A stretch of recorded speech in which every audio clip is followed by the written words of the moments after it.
Throw your motherfucking hands. Get 'em high. Welcome back to the 1 AM podcast. I'm Rashad Milligan. I'm here with our co-host RB Mo and Jelani. Fellas, how are y'all doing? First pod of 2020. See. Yes, sir. Doing good, man. Blessed to be alive, blessed to be here. 2026 started a little crazy, but we're gonna it's only up from here. Yes, I saw a TikTok where it was like somebody was like, it's 2026 and I already had a failed talking stage. And I could relate. So we The New Year's joint ain't go right. Oh no, it went terrible. I'm not gonna say it went terrible. It definitely was like not a good night though. It was just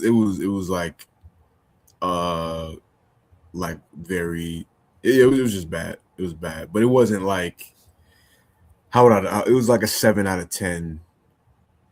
No, I'll say it was like a 6 out of 10 on a bad scale. Like it wasn't as bad as could be. So what was it on a normal scale, like on a normal 1 to 10? It was like a 4. It was like a 4.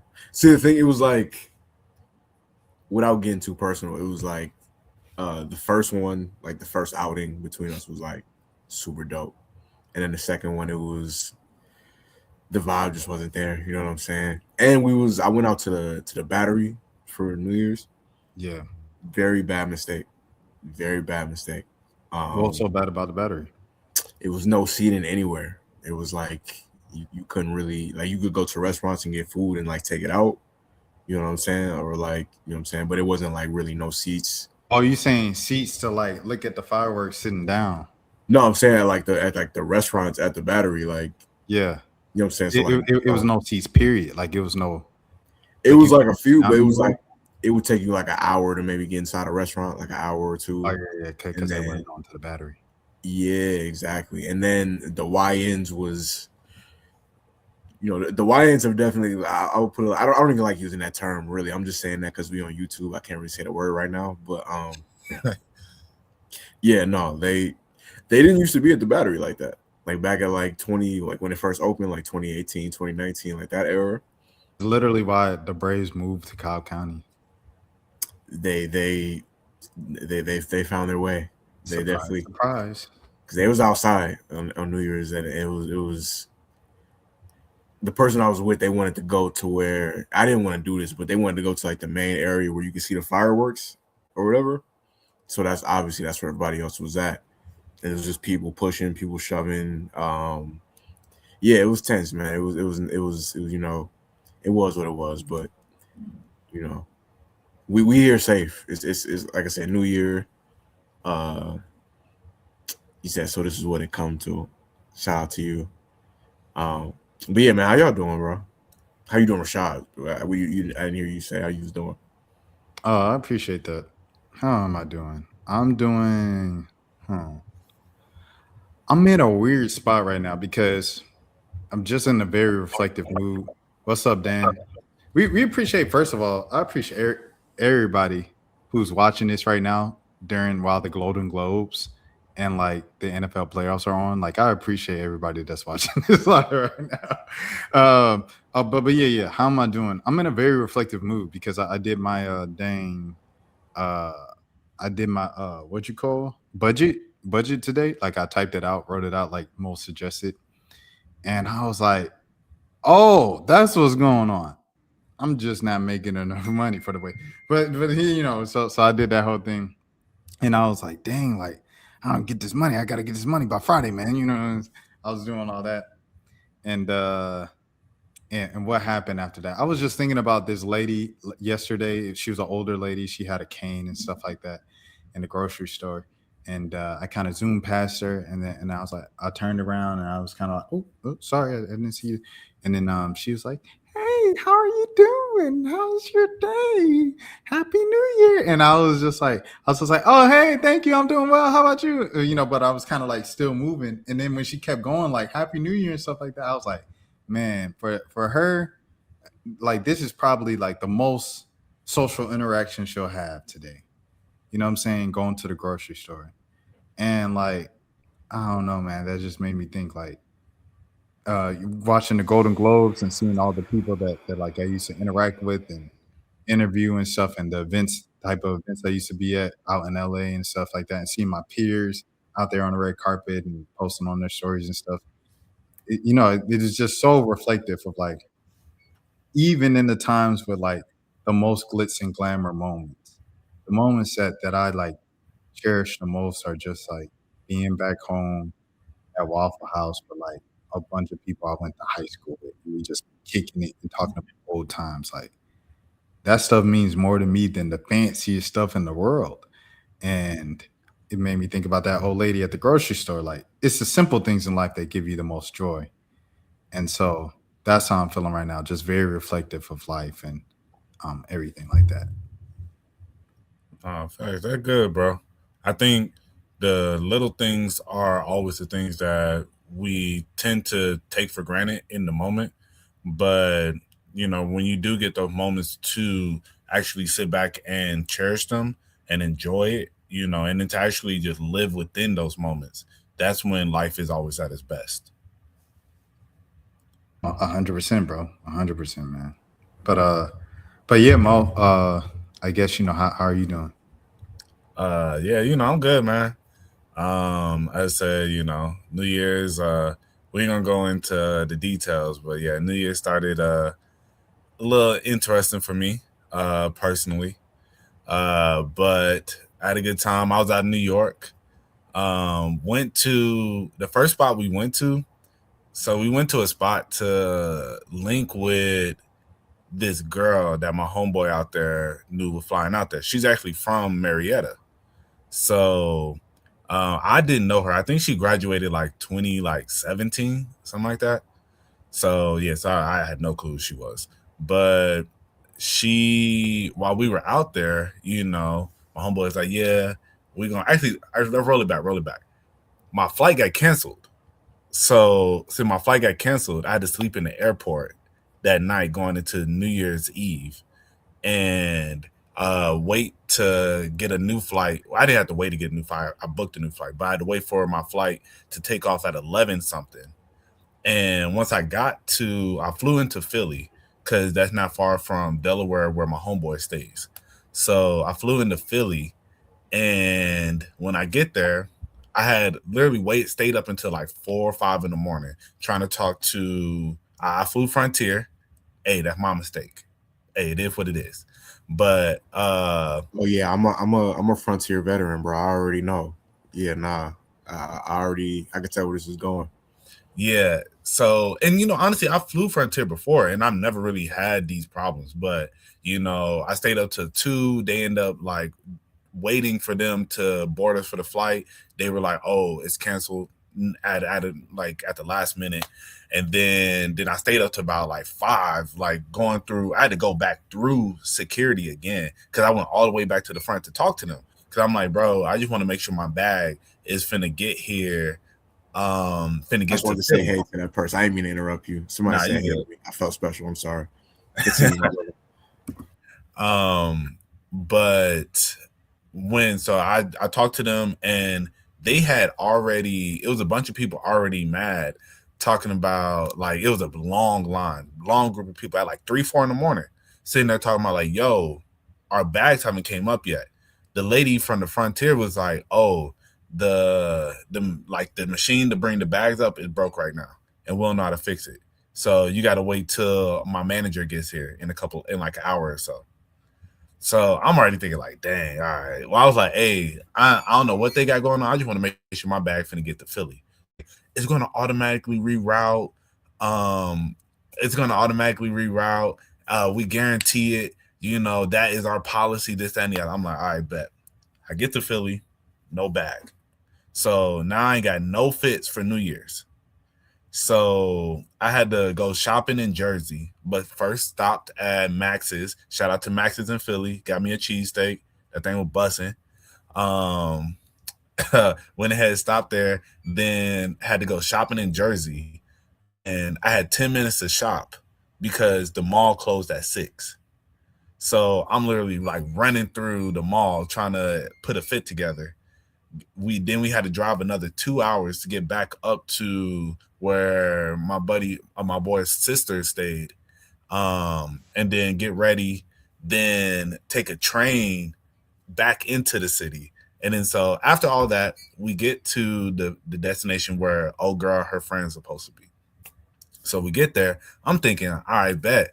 I know he got his little figured out. I'm gonna try and mingle with the friends. So he was like, oh, she over there. I'm like, I bet. So I see her. When I see her, I see a group of black women right next to her, like some very attractive black women. So I'm like, okay, cool. Man, she got her friend, kind of cute. It's up. You feel me? It's a vibe, man. We go link with her, and then she introduced us to like this white girl and this white dude. And she's like, yeah, these are two of my friends. I'm like, okay, like, what's up, y'all? I'm thinking like, all right, the other friend must be still like, about the bar grabbing some drinks or something, So I'm like, what's up, y'all? Blah, blah. So we chilling. So then about like 10 minutes go by, we vibing. And I'm like, all right, those girls haven't came back in here yet. I'm like, maybe they see that she on like she doing her thing with my homeboy. So maybe they like, oh, we finna like, I guess, let them do them. That's what I'm thinking in my head. And so then more time goes by, and yet again, the homegirls don't pop up. So finally, the girls are in front of us. So I'm thinking like, okay, they finna come over. I'm like, yo, where your friends at? They was like, oh, you met them. I said, what? I was like, and then so I see the black girls in front of us. I said, yo, those ain't your friends? Nah, I don't know them girls. I said, oh my gosh. I was like, and so I told my boy, I was like, hey, at midnight on the dot, I'm calling the Uber. We going to the next function. We out of here. Because it was already a place we didn't need to be at. When we walked in, bro, they handed us baddie keychains. So I'm going to just let you know.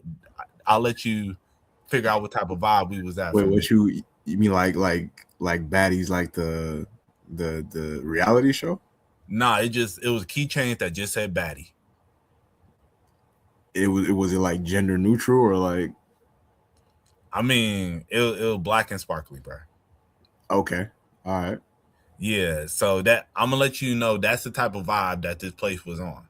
Oh, I see. Okay, I'm getting what you're saying now. Okay. Yeah, and also they're serving spaghetti and meatballs. I'm like, bro, what is going on here? But yeah, so then we went to the second function all the way in Brooklyn. It took us like an hour via Uber to get there. So we got there about 1. That place was way more lit. We should have been there from the beginning. And yeah. Then from there things got a little rocky. And then we went into New Year's Day and had to bounce back. But it was all good though, we made it through the storm. And yeah, then we had to go pick up my stuff from Philly because my bag still didn't come until the next day on the 1st. And so we had to drive all the way back down to Philly, go pick up my bag, come back. And then that night we went out in Jersey. And yeah, just found like a little like local spot. You could tell it was like the local hood spot. We were clearly the youngest people there. And they were definitely looking at us like, what y'all got going on? But it was cool though. Like we still had a good time. It was me, my homeboy, and then he had another girl fly out. Not the girl from the New Year's Eve. He had another girl fly out on New Year's Day. And we're with her for the rest of the trip. Well, so did he have the other girl he met before? Did she fly out, or was that just like a local? She flew out to be with her friends. Oh, okay. I thought he was on like some like he flew him in back to back. Nah. He the other girl, the first girl told him like, yo, I'm finna be in the city. And then he was like, oh, crazy. Like me and my homeboy are gonna be in the city. And so it was like, all right, we're gonna link. And then the other girl was like, I want to see you. And he told her, yo, you should not come. Like, you should just stay where you at, honestly. And she was like, nah, I want to come see you. So she flew out there. And then did not realize that she didn't get paid that Friday. And so end up stressing Friday about how she was finna get back home because she bought a one-way. Yeah, so she was in New York, low-key stranded for like a day until she figured out she had to call a friend to get a buddy pass and all this other stuff. And yeah, it was an adventure, man. It was an adventure. Definitely wasn't my best New York trip, but overall I had fun, man. Yeah, I was going to ask overall if it was worth it or not. Yeah, no, I mean, it was still overall. I would say, yeah, like it was cool to be in New York and be on some different vibes. And as I said, got to check out Philly a little bit. Got to check out Jersey for the first time for real. Like I was in Jersey for the Tyler the Creator show, but I just like took a train into Jersey and then came right back. So it was like I really got to experience stuff outside, like the surrounding areas of New York, more than actual New York. And I feel like the function we went to in Brooklyn was fun. So yeah, so overall, then I got this shout out to the place called Cornbread in New Jersey. Cornbread, they got a few locations. The one we went to was in Newark, and man, they soul food off the chain, bro. I ain't gonna even lie. That's where I got my black eyed peas and greens. Yeah.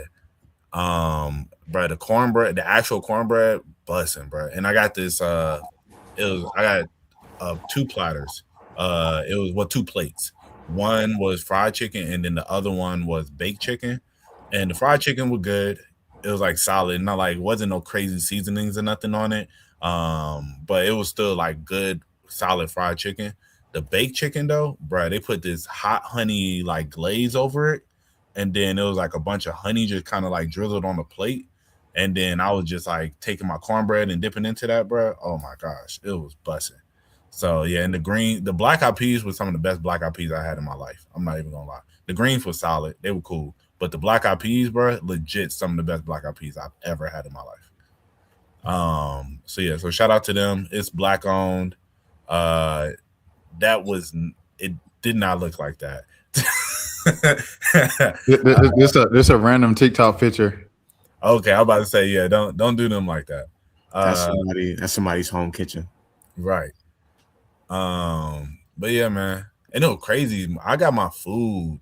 Yeah, that was it. I got my food like right when I ordered. It was able to give me my food right then and there. My homeboy and his girl, they ordered food, bro. It literally took them like 45 minutes to get their food. And I had finished all my food by the time they got their food. Oh, you wasn't like, yo, I'm gonna wait for y'all. Nah. It'd be like that sometimes. I'm not even judging you. I get it. I mean, to be honest, I just didn't think it was going to take that long. I thought, and like I'm thinking like, oh, y'all finna get your food right after me. And then so I started kind of eating a little bit. And then like another about like 15 minutes went by and I was like, all right, I ain't gonna hold y'all. Like I'm finna go ahead and just finish it. But I shared with them. So I was like, yo, y'all can have some of my food and whatnot. Cause I said I got 2 plates. Cause I wanted to try the baked chicken and the fried chicken. So that's why I went ahead. I was like, yeah, y'all can try some of this. So they got to try the baked chicken because they got fried. And yeah, there was like that baked chicken, bro. I tell you, it was hitting. That was really something special. Yeah, I ain't. Oh yeah, you broke up a little bit. Yeah, yeah. Oh, and then my bad. Go ahead. Oh no, I was gonna say I ain't had a good like. I feel like I ain't went to like a good soul food restaurant in a minute. Like I need to make that happen soon. Bro, you need to go to Mana's house on what is that? I think by East West Connector. Oh yeah, I know what you're talking about. I've seen it before. I've never been over there though. Like I never been inside there. It's good. Yeah, it's really good, and it's actually I think South Cobb Drive. That's what I meant. But yeah, their food really good because they used to have a spot that was like right by the square. And so when I stayed in Marietta, I used to go there and get like food. And it's owned by a church. They used to have like this little spot, and then they opened up like a bigger establishment. But yeah, I remember when I went in there, bro. They're so you just feel like you're like downstairs at the church, because like I walked in and they're like, hey, and they're like, they're like, give us a hug. It's a bunch of older black women in there, and Oh, for you real. know, it was real comforting and stuff. It's like, yeah, hope you enjoy your food. You want some? That's not the place. It's with I two. know. It's not like it's not as upscale as that as far as like the look of Yeah, it. it's two ends with it's like manna, because it's supposed to be like the manna bread that God gave the Israelites. I wouldn't even like a spot like that that's that fancy. I wouldn't even trust they soul food. Facts. But yeah, this is like what the old spot used to look like, and then they got like a little bigger one now. This was the one that was over by the square. But yeah, food is amazing. Like I said, great food. I used to love to go there. So I haven't been there in a minute, but everything that I got from there, I think I got some smothered pork chops one time, bussing. That's one of my goals for 2026. Is to Yeah, that's the one. Yeah. yeah. I want to really lock in on my soul food cooking. I got the potato salad.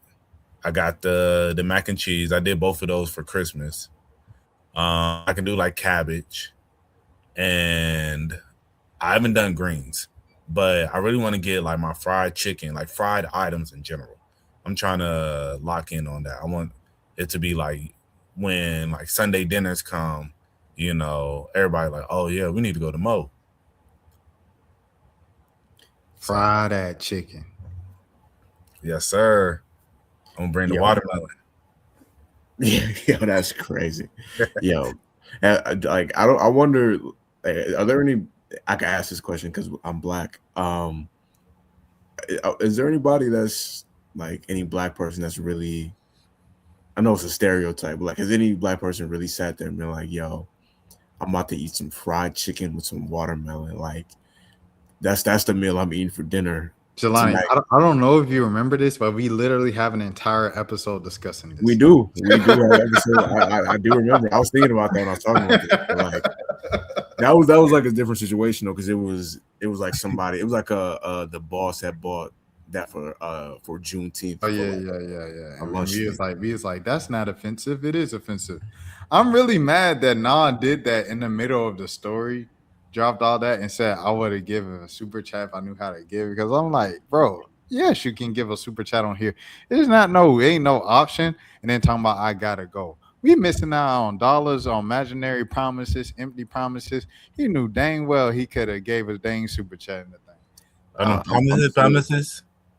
Well, what do you think? He hit the 3LW. The promises. Promises. Yeah. Empty promises, man. Talking about I would do $2 super chat it if I knew where to, if you had the option. Yeah, I have the option to give. We ain't missing no opportunities to get paid on this here platform. To anybody watching right now, please do not feel pressure to give a super chat. It's only because Nah brought it up. And then he hyped up Jelani and then said, I gotta go, guys, and then was like, what's your dream? He gave us a whole that was crazy. But Now shout out to him. I appreciate the thought of the $2.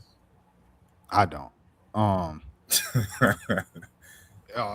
Man, it was, bruh. I put food in my budget, and it was like, okay, all right. So say you get 200 max for groceries each week, and then one order.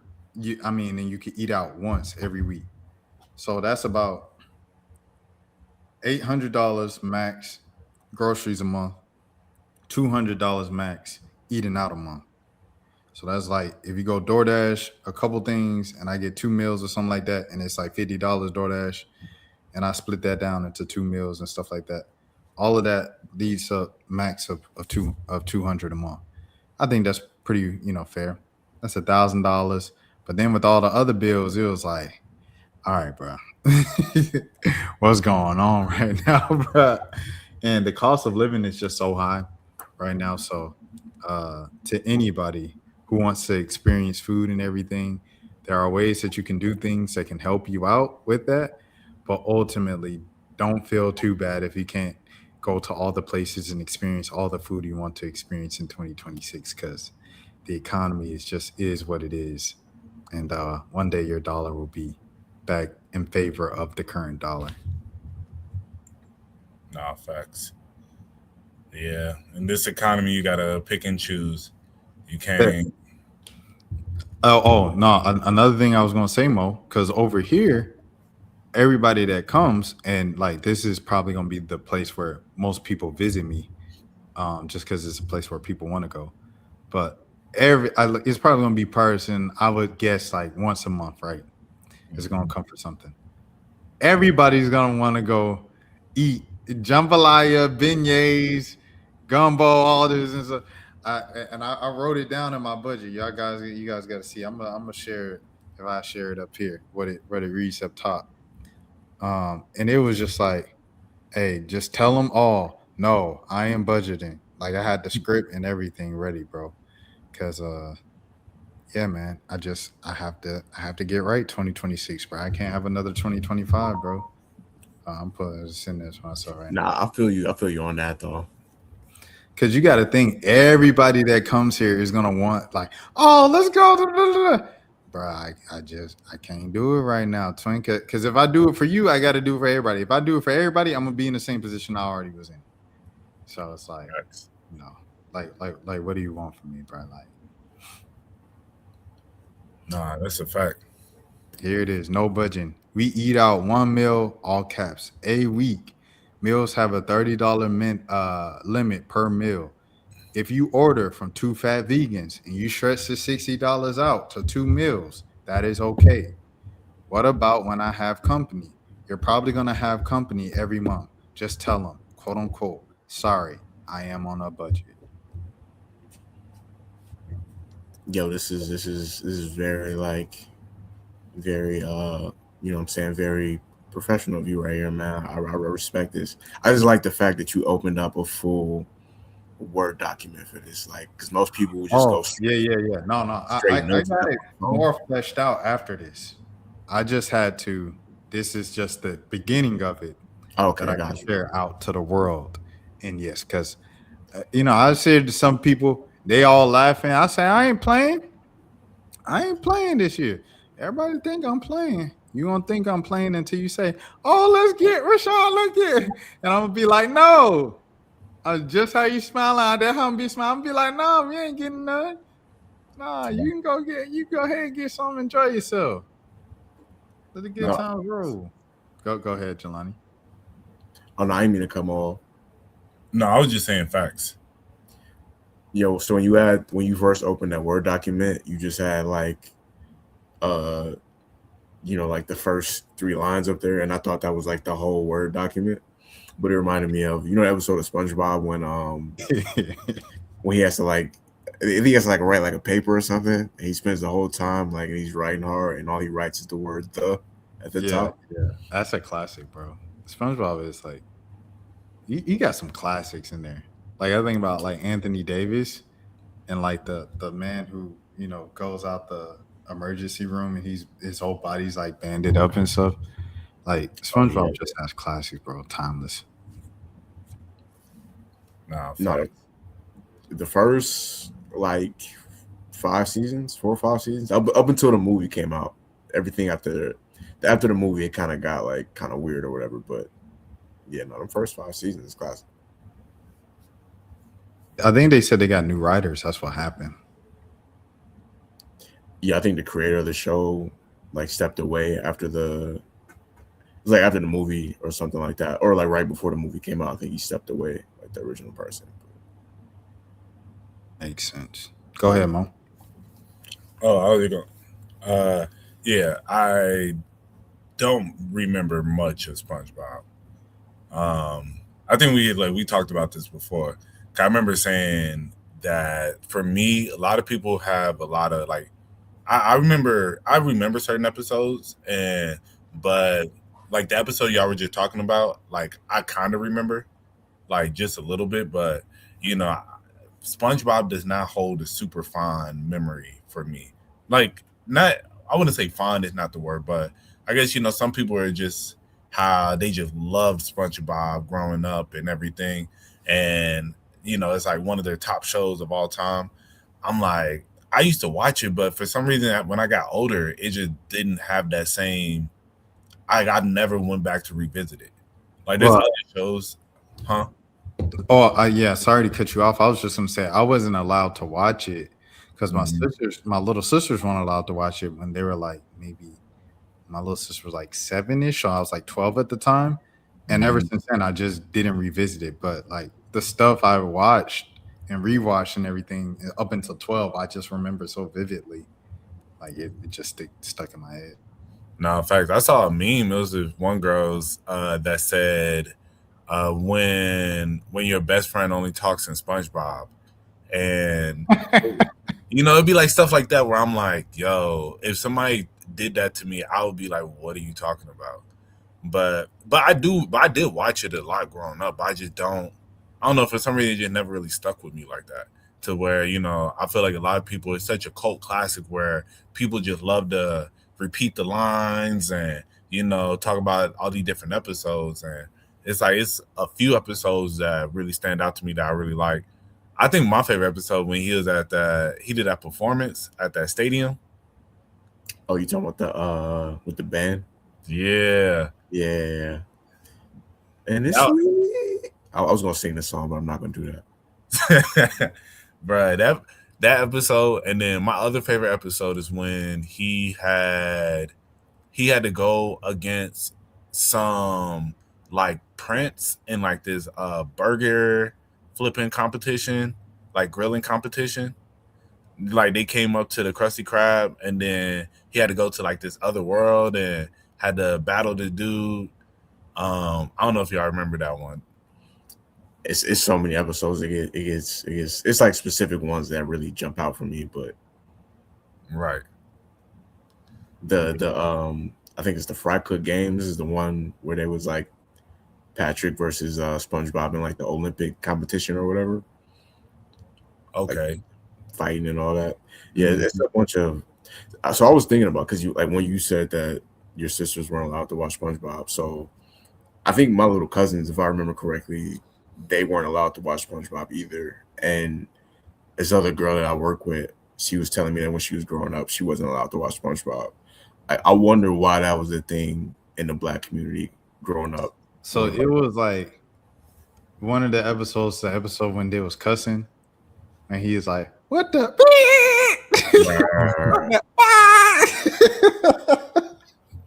that was one of the first strikes, and then the other strike was when SpongeBob was married to Patrick, and after that they was like, "Oh heck no!" Like that, it was like we ain't do that. Right. That good old 2000s homophobia right there. It don't matter no 2000s if it's a black parent. It'd be 2020. They ain't gonna let. You think the black parents today letting that fly? Right. It kind of depends because I feel like it was the same thing with Harry Potter because I knew like there was a lot of kids. I couldn't watch Harry Potter. You said you could watch it. I couldn't. You couldn't. Yeah, so I'm saying I knew you wasn't the only kid I knew either. That like I knew a few kids growing up where they couldn't watch it back then. That was a thing back then. I think unless your parents are like our age or like 25 with septum rings or whatever, like they see that episode, they kids watching that, they going, we ain't doing that. Yeah. Nah, I think definitely if my parents would have saw some of the stuff, and if my parents would have saw some of the stuff, they would have definitely been like, "Yeah, I don't know about this one." Yeah, I don't think my parents was paying close enough attention to, like, you know what I'm saying. Also, I don't know. I feel like a lot of the stuff that we watched back then was kind of, even like wrestling back then. A lot of that stuff was kind of, we shouldn't have been watching that as 6, 7, 8-year-olds. You know what I'm saying? Right. Yo, when I was in kindergarten, no, first grade, I could not watch. I got in trouble at school, and I couldn't watch PG-13 movies because of Bring It On. And it's because I was at school. I had just watched Bring It On for the first time. And I was talking to the kid in line. Like we all used to line up, like you get off the bus and then you'll line up in your like class right before you walk into the school. And I remember I was talking to this one kid and I was like, yo, they had this one line on there that was so funny. It was like UGLY, you ain't got no alibi, you ugly. Yeah, you ugly. So I'm telling this kid, right? This girl behind me, for some reason, this a girl of a lighter complexion had felt I was talking about her. I wasn't even facing her. Wait, what year is this? What year is this? This is what grade? I mean, what grade? First grade. Okay. All right. Yeah, and so she started crying, went and told my teacher. My teacher called my parents, and then from there they were like, yeah, you can't watch anything PG-13 or higher. And yeah, and I was so mad because I was just like, bro, like I was not talking about you. I wasn't even looking at you. It's like, don't let your insecurities reflect on me. But, it's what it is. My parents eventually, good old divorce. They forgot about it. I'm joking, but lucky you. But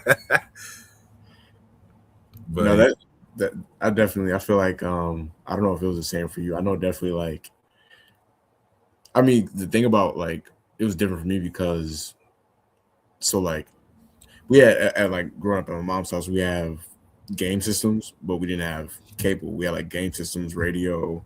I had like an MP3 player, so like we didn't necessarily need cable. Like, but like at my dad's house, we had cable, so it was way wilder stuff that you might watch growing up. You know what I'm saying? Well, for me going over there, than like what would be coming on ABC or like NBC or TBS or whatever. Back when like TBS was local. So yeah, I definitely think that especially then, because like you had certain networks like you remember like Spike TV, even Comedy Central. It was just TV back then was just I feel like wilder in general. No, facts. But then again, some of the stuff that these kids are probably watching on streaming is probably wild too, because they could show whatever on there. Yo, what was y'all go-to TV show at when you would come home from school, let's say in like middle school, that you would like as soon as you got home, would be on and you'll go turn on? So if I'm going to a house that had cable, it would probably be 106 in Park, or if I got home early enough, like Rap City came on kind of early, so like 9 times out of 10, I wouldn't get home early enough to see that. But like, probably 106 in Park would be if I'm going now. If I'm not somewhere where if it was just like basic TV, probably either PBS Kids, because I still even in middle school I still would watch like Arthur or like certain shows that would come up. When you ain't got cable, bro. Those like the best entertainment options, bro. Yeah. Or they used to have like Kids WB in the afternoon too. Like they would have that they used to come on in the afternoon too. Do y'all remember this show used to come on? It only aired for like 1 year. It was a show called like Dance 360. Or it sounds familiar. It sounds familiar. Yeah. It's called like Dance. By the way, Lane Shakita impactful. Yeah, Jane Doe is fine. Like she is fine. Shouts out to Jane Doe. Shouts out Chicago. Is she a rapper?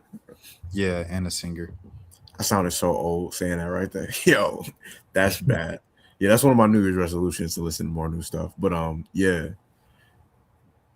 I was just gonna say John Doe's been out for a while. I didn't want to go too much into John Doe because you had a rhythm going on. I just wanted to acknowledge Lane Shakita impacts. But I low key forgot what we was talking about. You were talking about Dance 360. Oh yeah. No, it was a show. It was called Dance. It was hosted by Frejo Starr, aka Q from Moesha, and Kel from Keenan and Kel. It was a dance show. It came on UPN. It used to come on in the afternoon. This came out like 2004. Some real You Had to Be There, but I used to watch that for the 1 year it was on. But yeah, those are like the main shows I used to watch in the afternoon. When I would get home, it usually would be around because we got out of school around like 2:30. So I would get home by like 3-ish, and every day I would probably watch Scrubs. Oh wow, that's a great show. Yeah, I love Scrubs. I've literally seen every episode of that show at least like 2-3 times. Yeah, Scrubs and then House. I'll watch a lot of House. Okay, so this is all right. I see. Yeah, so because like that's the thing about like it depends on because like certain channels they switch up the programming like every few months or whatever. So it might be like King of Queens or like Everybody Loves Raymond or like reruns and stuff like that coming on. So yeah, it definitely used to switch up every now and then. Yeah, I think Comedy Central was where I used to watch Scrubs all the time. And then yeah, at night, definitely watch 106 in Park at 6. And then after that we're eating dinner, we'll watch, like 101 or All of Us, with my mom and whatnot. So All of this is a classic. That's a throwback right there. yeah, or The Game, got every black person watched The Game at some point. Rashad, you watched The Game? Yeah, Okay. but I didn't watch it originally on CW. I watched the when BET first got it, and I like binged it over because when they first got it, they played it over like one of the breaks, like Christmas break or something, and that's when I like caught up to it and was like, this is why people love it. And then like because BET did a marathon on it before they premiered the new season on BET. So so like I caught up, I got to know all the characters, Jason and all those guys, and then the new season was just kind of like it's like dang, like this is kind of really whack. But the CW version is hot fire for sure. Like I think that was like almost kind of too good for just UPN or CW. You know what I'm saying? Like that probably should have been like a Stars or one of those type of shows. No, facts. Yo, did you? Now go ahead. I was gonna say, did y'all know? We might have talked about this before. Did you know House of Pain is still on television right now? Yeah, my mom be watching it. House of Pain came out when we was like, I remember House of Pain came out, bro. We was in like middle school, bro. But it left though. That's what happened. Did it leave? Yeah. No, it left and then it came back. Okay, I thought it was. It ain't been on 20 years. It was like okay, yeah. It was on like 5 years, and then it went off the air for like 10 years, and then when everybody was doing reboots, that's when he brought it back. I was kind of surprised that they did it because like China was kind of big at the time, Lance Gross, he's pretty big now, so I was surprised that it came back, but hey, it is what it is. Shouts out to the whole cast. I'm glad that they can still get some work, still get some money, China, shouts out to China. She's a very interesting person. I love to interview her or just meet her. The fact that she's from Atlanta. I always want to meet everybody from the city and stuff like that. In terms of meet, I have another thing on that in terms of meeting everybody from the city in a second. But put a little bookmark in that. Me getting home from school, say 4:00, it'd be Jim Rome is burning. No. 4:30 is Jim Rome is burning. 5:00, Around the Horn. 5:30, Pardon the Interruption. 6:00, Sports Center. 4:00 was Outside the Lines. I think it was Outside the Lines. And yeah, that's what I watch every day after school. Yeah, I forgot about those. I definitely will be tuning into those too. Yeah. See, y'all had that good like cable life, bro. Like it was No. On remember when they went to the digital antenna, you had to have a digital antenna or your TV don't work no more. So when they did that, my mom's TV, she ain't had no cable no more. Like when they was like, you got to get a digital antenna to have cable. So we didn't have cable on that TV. So after that, that was in high school, just about 10th grade or whatever and stuff like that. I'll watch the Tyra Show, every day at 4 p.m. And like if I'm sick or during the summer, my favorite show for sure, dang, Price is Right on CBS 11 a.m., bro. Like I'll be like just fiending for 11 a.m. for the Price is Right every single morning, bro. Yeah, see, during the summertime, like this up until there was a point like TBS now is like it's like a cable network, but when we was kids, TBS was like a local. It was like you would get that you didn't need cable to get TBS. So like during the summertime, they would show like this is in the 2000s. They would show Saved by the Bell, Cosby Show. They would show Home Improvement. So like a lot of the 90s shows. Mario Lopez. Facts. Yeah, that's low key. That's low key. Like the first time, that's how I like saw those shows was because of the reruns. You know what I'm saying? Like during summertime. Mm-hmm. Yeah. And I'm gonna add them. No, go ahead. No, I was supposed to say, and I feel like that's the low key like part of why maybe like this generation they don't know as much of previous generation stuff because they not sitting in the crib watching like with streaming they can just pick what they want to watch or they can just go on TikTok. You know what I'm saying? Like we ain't really had that option 20 years ago. They don't know Leave It. They don't even know. They probably don't know Leave It to Beaver or the Good Times. Like the people. I'm sorry, Jelani, to exclude you. For the people with cable now, you ain't had to sit with your mama or your auntie sitting down watching TV One, sitting down watching TV Land. You know what I'm saying? Like, man, we know about the Jeffrey Sanford and Son, man. Like Andy Griffin show. Like, man, that's some good eating. I ain't gonna hold you. Like, we grew up, man. That was kind of fire. I ain't gonna lie. I do remember being to my mom and being like, "Why y'all have so many Western shows?" And she was like, "That's all that was on TV." And like now, kids don't even have to like. I feel like that's a rites of passage. Like, you gotta watch some old shows, be bored by it at first, give it a chance, and then be entertained by it and be like, "Oh, this is a good show." Like, you should know the cast of Good Times if you're black, But the kids, they ain't gonna know that. Go ahead, Jelani. No, I was gonna say about the Western shows. Like, yeah, no, they definitely back in the day that was a big thing. Like, I don't really like. I think what was it called? Like Bonanza. I think that was one of them. Yeah, the big one. Yeah. Yeah. I never really got too into it, but yeah, that was for sure a thing back in the day. Them Western shows, the worst shows ever, bro. Bonanza had this fat white dude. I don't know how he became fat in the 1950s, but like he's the main character. He fat, and when that show come on, when what was the show? Mash. Oh, when that come on, oh boy, instant turn the channel, man. That's that boring stuff. Oh, turn the channel. He's getting real boring then. We ain't doing that. But yeah, man, for sure. The one person I wanted to say, wait, hold on, I had to pull up the House of Pain thing first. I got to shout out House of Pain. Go ahead. A show back in the day, just real quick. I was like, you said you changed the channel for MASH when In the Heat of the Night used to come on. Remember I changed the channel every time, bro. That was go outside and play time right there. Bro, that's the most boring show, bro. I don't know if it was the theme song or what, but that show was so boring to me, bro.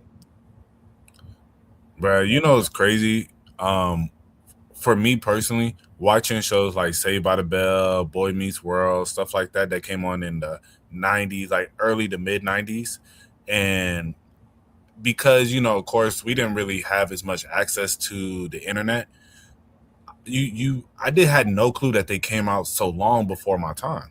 Mm-hmm. Like when Saved by the Bell came on, I knew it was I was watching reruns clearly, but I didn't know this was 10, 15 years prior, And once I like got older and I found that out, I was like, wow, this is crazy, because I was locked in as if this was like I was there, Like you would have thought I grew up in the early 90s with how like much of Saved by the Bell and Boy Meets World was part of my like childhood, And I think, that you said the credit to the reruns, because as you said with like TBS and stuff like that, especially they used to show those in like the mornings a lot more. So that'll be kind of like those, if they didn't have the early morning cartoons, you throw on Saved by the Bell, especially when you sick or something. Oh yeah. you watching all that stuff. You finna binge, like, found out every episode. So, but yeah, I think that for me, that was always the craziest thing as I got older. Once I realized that, I was just like, wow. Because then when I talk to people, like, younger people now about the show, they be like, nah, of course, they never seen it. And then they see when it came out, they be like, how do you know so much about it? And I'm like, this is what I grew up on. It's like, you grew up on a show from the early 90s. Like, yeah. I'm like, this was one of my favorite shows. So, that's I could talk about that for a long time. That's a real thing. Like, just the trickle down effect of like media is not as much of a thing anymore. You know what I'm saying? Like, it's not the kids' fault at all. Like, it's not that. It's just the way things are designed now. Like, we're not just sitting around. People in general don't watch as much TV as we used to watch. Like, nowhere, bro. There used to be episodes of like Monday Night Raw, like from back in the day, that would have like 7-8 million people watching.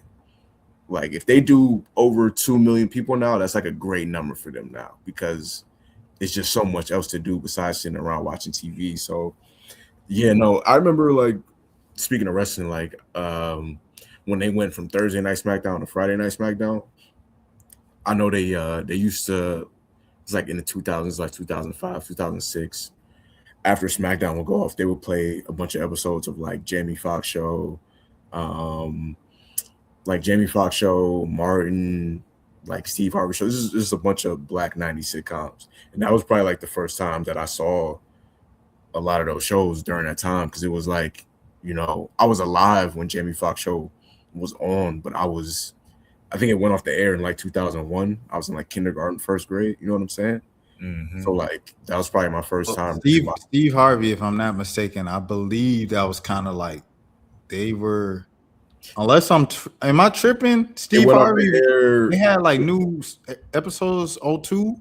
They did 02. I do remember like I remember watching like the WB and them showing commercials for like new episodes of. I probably remember like 2001, 2002, but because when did Romeo die? 2002. I remember them like honoring him at the I think the NAACP awards that year or something like that.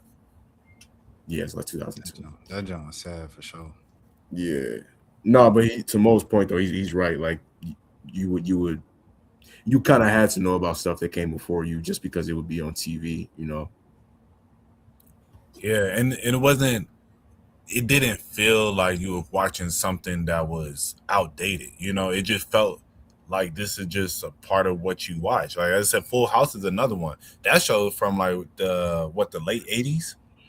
Late 80s, early 90s, yeah. So, and as I said, me as a like in the early 2000s, that was one of my favorite shows yet again. And now a kid in 2026, let's see, that comparison would be, let's say 15, about. You about 15. To say Everybody Hates Chris? Yeah, I or guess even like Modern Family or something like that.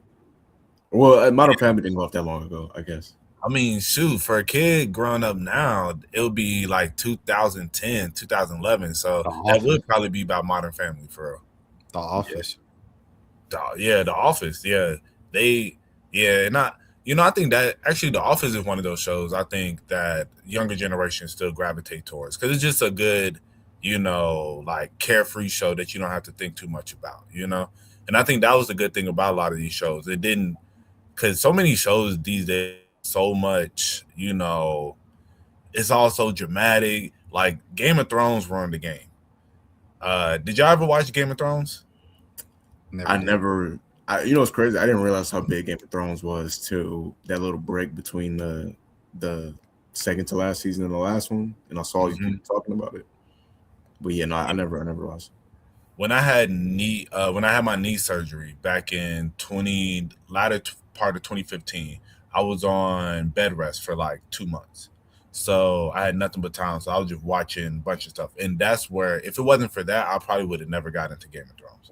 Because at that point, they were on like season like 5 or 6. So, the episodes are an hour long each. So I wasn't finna sit down and watch that. But because of that, I did end up getting into it and I loved it. And I remember there's this one scene called The Red Wedding. And I've heard other people talk about how that was like a change in television. and a lot of people try to chase that the red wedding essentially, or just even like in the first season, how the main character that you're following is Ned Stark. It's like him, his family, and all that different stuff. But at the end of the first season, he gets beheaded, and and like they hang his head on like a stake, and it's crazy, But as I said before this, if it's the main character, the main character ain't finna die. At least not in the first season, And I said he was the main character, and then they killed him, and they unalived him, and you're just like, what? Like, what's going on? Where's the show going? And then like the red wedding was yet again a bunch of like critical people. Then it kind of shifted to like his son, and then at the red wedding they unalive like him, his pregnant wife, like a bunch of, it was just crazy, of madness. And that was like the second season, and it was just such a shock because you would have never thought this would have happened. And now with television, they try to chase those moments of like anybody can get unalived. I don't care if this the main character, I don't care who it is, everybody's susceptible, and for that shock value. But as I said, like Game of Thrones was the first show that I feel really did that, because that's like with the Sopranos, and I can remember, I don't know the main character's name, like the dad or whatever, Tony. Yeah, Tony. That's like Tony Soprano, like being unalived in the first season. Like that's literally how that would feel. You feel like the show wouldn't make sense after that, right? So, and I think like that is, and I say all that to say a lot of the shows these days, they don't have that carefree feeling. Like everything is trying to be such shock value, and then they're putting up while these shows, it's like putting nudity in this. It's this person getting married to this person. The X, Y, and Z is happening. It's just all so crazy. They're always trying to go for the like wow instead of just being a good wholesome show. So do you think Paperman made it? Paperman? Yeah, Paperboy. I'm about to say yeah. I don't know Paperman, but Paperboy got things mixed up. I would say so. I think where he has definitely exceeded. He is the black version of what's Buddy that's in Galaxy, Chris Pratt. I feel like he's the black Chris Pratt, in my opinion, in a sense. I don't think he's as big as Chris Pratt, but I think he's like that version. Oh, you talking about like made it in like Hollywood? No, I was talking about like, do you think like he passed away because like there was like the shot at the end of the first season, and that was like how the season began too. I thought you okay. I thought you were talking about. Yeah. Oh no, that's how the show ended. I was like, wait, hold on, that's how the show ended. Damn, I was like the season ended. The show. Yeah, I still gotta watch season 3. I watched the first 2 seasons of Atlanta are like iconic. I watched those when they happened in real time. I watched the first few episodes of the 3rd season, but I gotta watch the rest of the series. The Golden Globes are on, and that reminded me of like the night that I won my Golden Globe, and I held like a little mantle in my mom's house, and I gave a speech, and my mom took a picture. It's like moments I'll never forget, man. Like when Atlanta won, and he's like, "This for the city of Atlanta. Thank you, Atlanta, for being so black." I was like, "Bro, we did it for real, bro." Right. We gonna get back for sure. Because when you talked about the change in the media and the media landscape, actually one of the categories tonight, I don't know if you guys knew this, was podcasts. And they were all white podcasts, and Amy Schumer won, and Snoop Dogg presented the award. I watched the Amy Schumer podcast once, the episode with Aubrey Plaza, because it was Aubrey Plaza's first interview since she lost her husband. Yeah, and it was a great interview. And then I watched like a little bit of her Maya Rudolph episode or interview, and that one was good too. So I was like, okay, it is what it is. It is kind of interesting how like they didn't think like not even one black, because even one of the podcasts had Charlemagne as a guest, and they showed it in the flash, and Charlemagne was like, "We need people like you in the space." I was like, so Charlemagne's more important enough to have his voice featured, but not like any black podcast is crazy, but you know how it goes. So you saying that like if we want to win the Oscar for our podcast, we have to transition into white women? We should probably stop talking about Dance 360 from 2004 with Kel Mitchell and Fredo Starr as the co-host. We probably need to talk about like, remember TRL? Yo, listen, Dance 360 is a cultural milestone for those of us that didn't have cable. 2004. No. That's like actually like an important thing that you said, and it's one of the reasons why like that brings value to the pod. Nah, fact. But if y'all trying to get the Golden Globe, Backstreet Boys are NSYNC. Oh, remember when NSYNC surprised the live audience? Wait, did you say Backstreet Boys or NSYNC? Yeah. For me personally, I feel like Backstreet Boys they dominated more like late 90s, and I was like a toddler then. And then NSYNC, they kind of had the early 2000s, like 2000, 2001, and then like early 2002 before they broke up. They had that on Smash, so I would have to say NSYNC because I feel like I saw more of them. Nah, I feel you. I honestly like I always liked Backstreet Boys better. But I hear a lot of people always talk about NSYNC. They'd be like, "Oh, NSYNC was way better." And then as I got older, I have leaned towards I think NSYNC was they made better music. But actually Backstreet Boys actually outsold them. I didn't know, like, just the way that people talked about it. I thought that NSYNC in the moment probably was outselling them, especially with like Justin, and then Lance Bass. Those two people are bigger than anybody on Backstreet Boys combined, honestly. Well, we just as a quick factoid, we do got to give credit though, because I do think at one point NSYNC did have the highest first week sales for an album of all time. They did like 2 mil first week. I want to say it was a celebrity album. Yeah, actually, I forgot about Aaron Carter. You are right. Aaron Carter is up there. Rest in peace. Yeah, rest in peace. I definitely forgot about him. Okay, so I take back that comment. But yeah, NSYNC, they did their thing, man. But I said, like, I think I saw something one time and it was talking about how Backstreet Boys, they have more like high selling albums than, like, I think it was like the list of like top 10 selling albums of of a certain point. And yeah, it was like Backstreet Boys had like I think like 4 albums in there, and then NSYNC had like 1 or 2. Yeah, I think Backstreet Boys do have more total album sales than the NSYNC do. I just think NSYNC got the record they had the record at one point for the first week in 1 week. But yeah, overall, I think Backstreet Boys was, man, it's crazy because we don't really have boy bands ain't even really a thing no more. Who's a bigger couple, JT and Britney or Jay and Beyonce? All right, bro. Wait, hold on. There's a boy band out right now called Illusion Hills, and like they like the new Brockhampton. Their music videos, most of them have like only like 1,000, 2,000 views, and like I just came across them, and it's just interesting because the songs are 1.5 minutes, 2 minutes, but they all have a verse. And there's like 6 to 9 dudes in the group. So they all spit like 4 bars and then it goes to the next person. But it works. Like it works. I think it's an interesting thing. I wonder how far they go. They've been together for a couple of years now. Their like highest viewed stuff is usually around like 20, 60,000, regular underground stuff, right?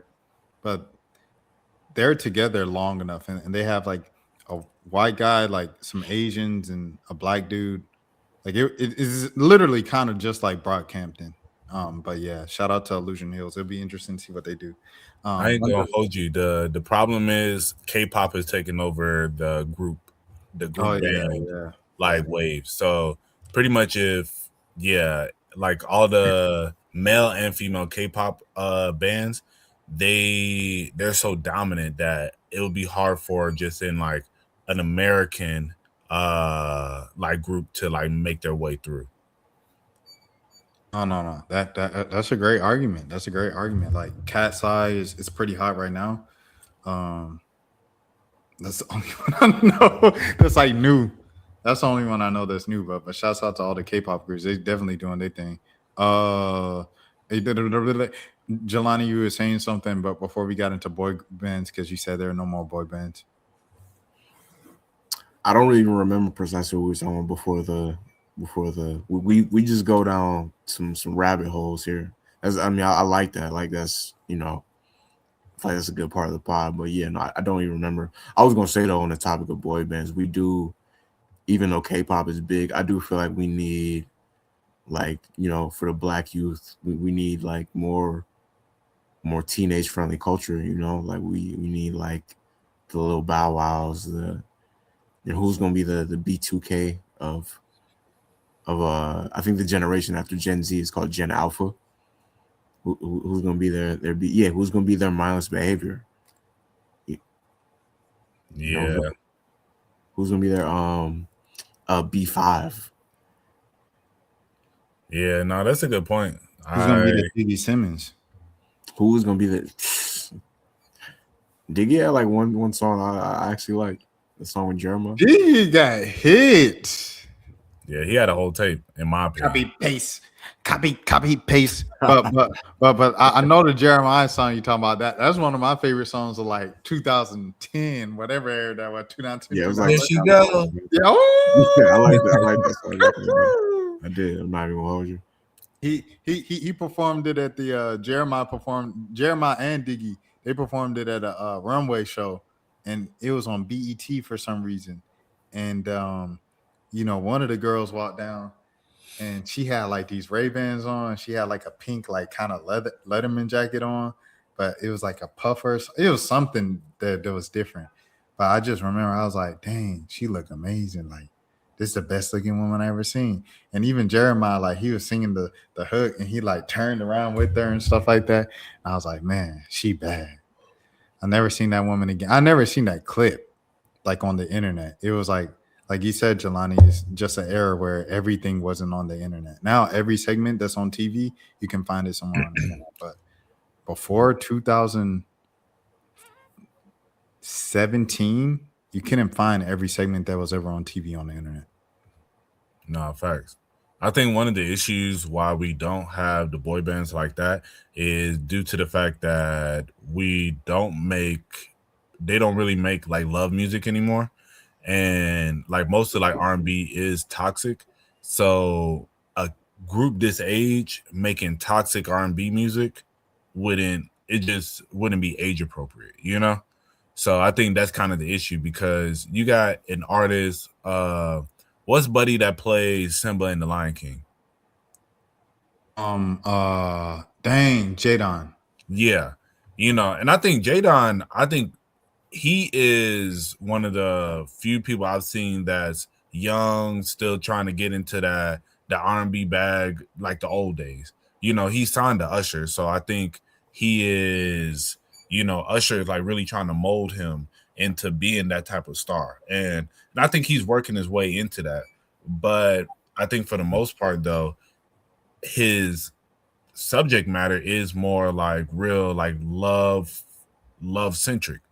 And he's not really trying to be all toxic. He's really trying to be like, I'll ride for you, I'll cry for you type stuff, So, and I think that's where he has a good following so far. I like him personally, but I think he hasn't really broke out because, as I said, all the music that everybody want to hear these days is toxic. But I mean, I think it's not even just because of the music. I think because most people aren't in real love in their relationship, So like most of these relationships are toxic, and that's what a lot of these people, that's what they want to hear. They want to hear what they can relate to. Yo, it's filthy out here right now. Like, it's not to be too negative, but like, it's yo, it's really like it's easier to if you want to, it's like easier to cheat on your spouse than it's probably ever been anytime. Like just because it's like it's so much. It's just a lot going on outside, man. No, it's, facts. it's a lot going on. And I think it's more encouraged too, you know, where and not even just more encouraged, it's where, you know, now everybody just like, well, I mean, if you cheat, I'm gonna cheat. You know, we just, you know, that's just I'm gonna get my lick back. It is what it is. And then everybody just cheating on each other. And then or you just hear people talk about how I'm a like if I think you cheating, I'm gonna go cheat. You know?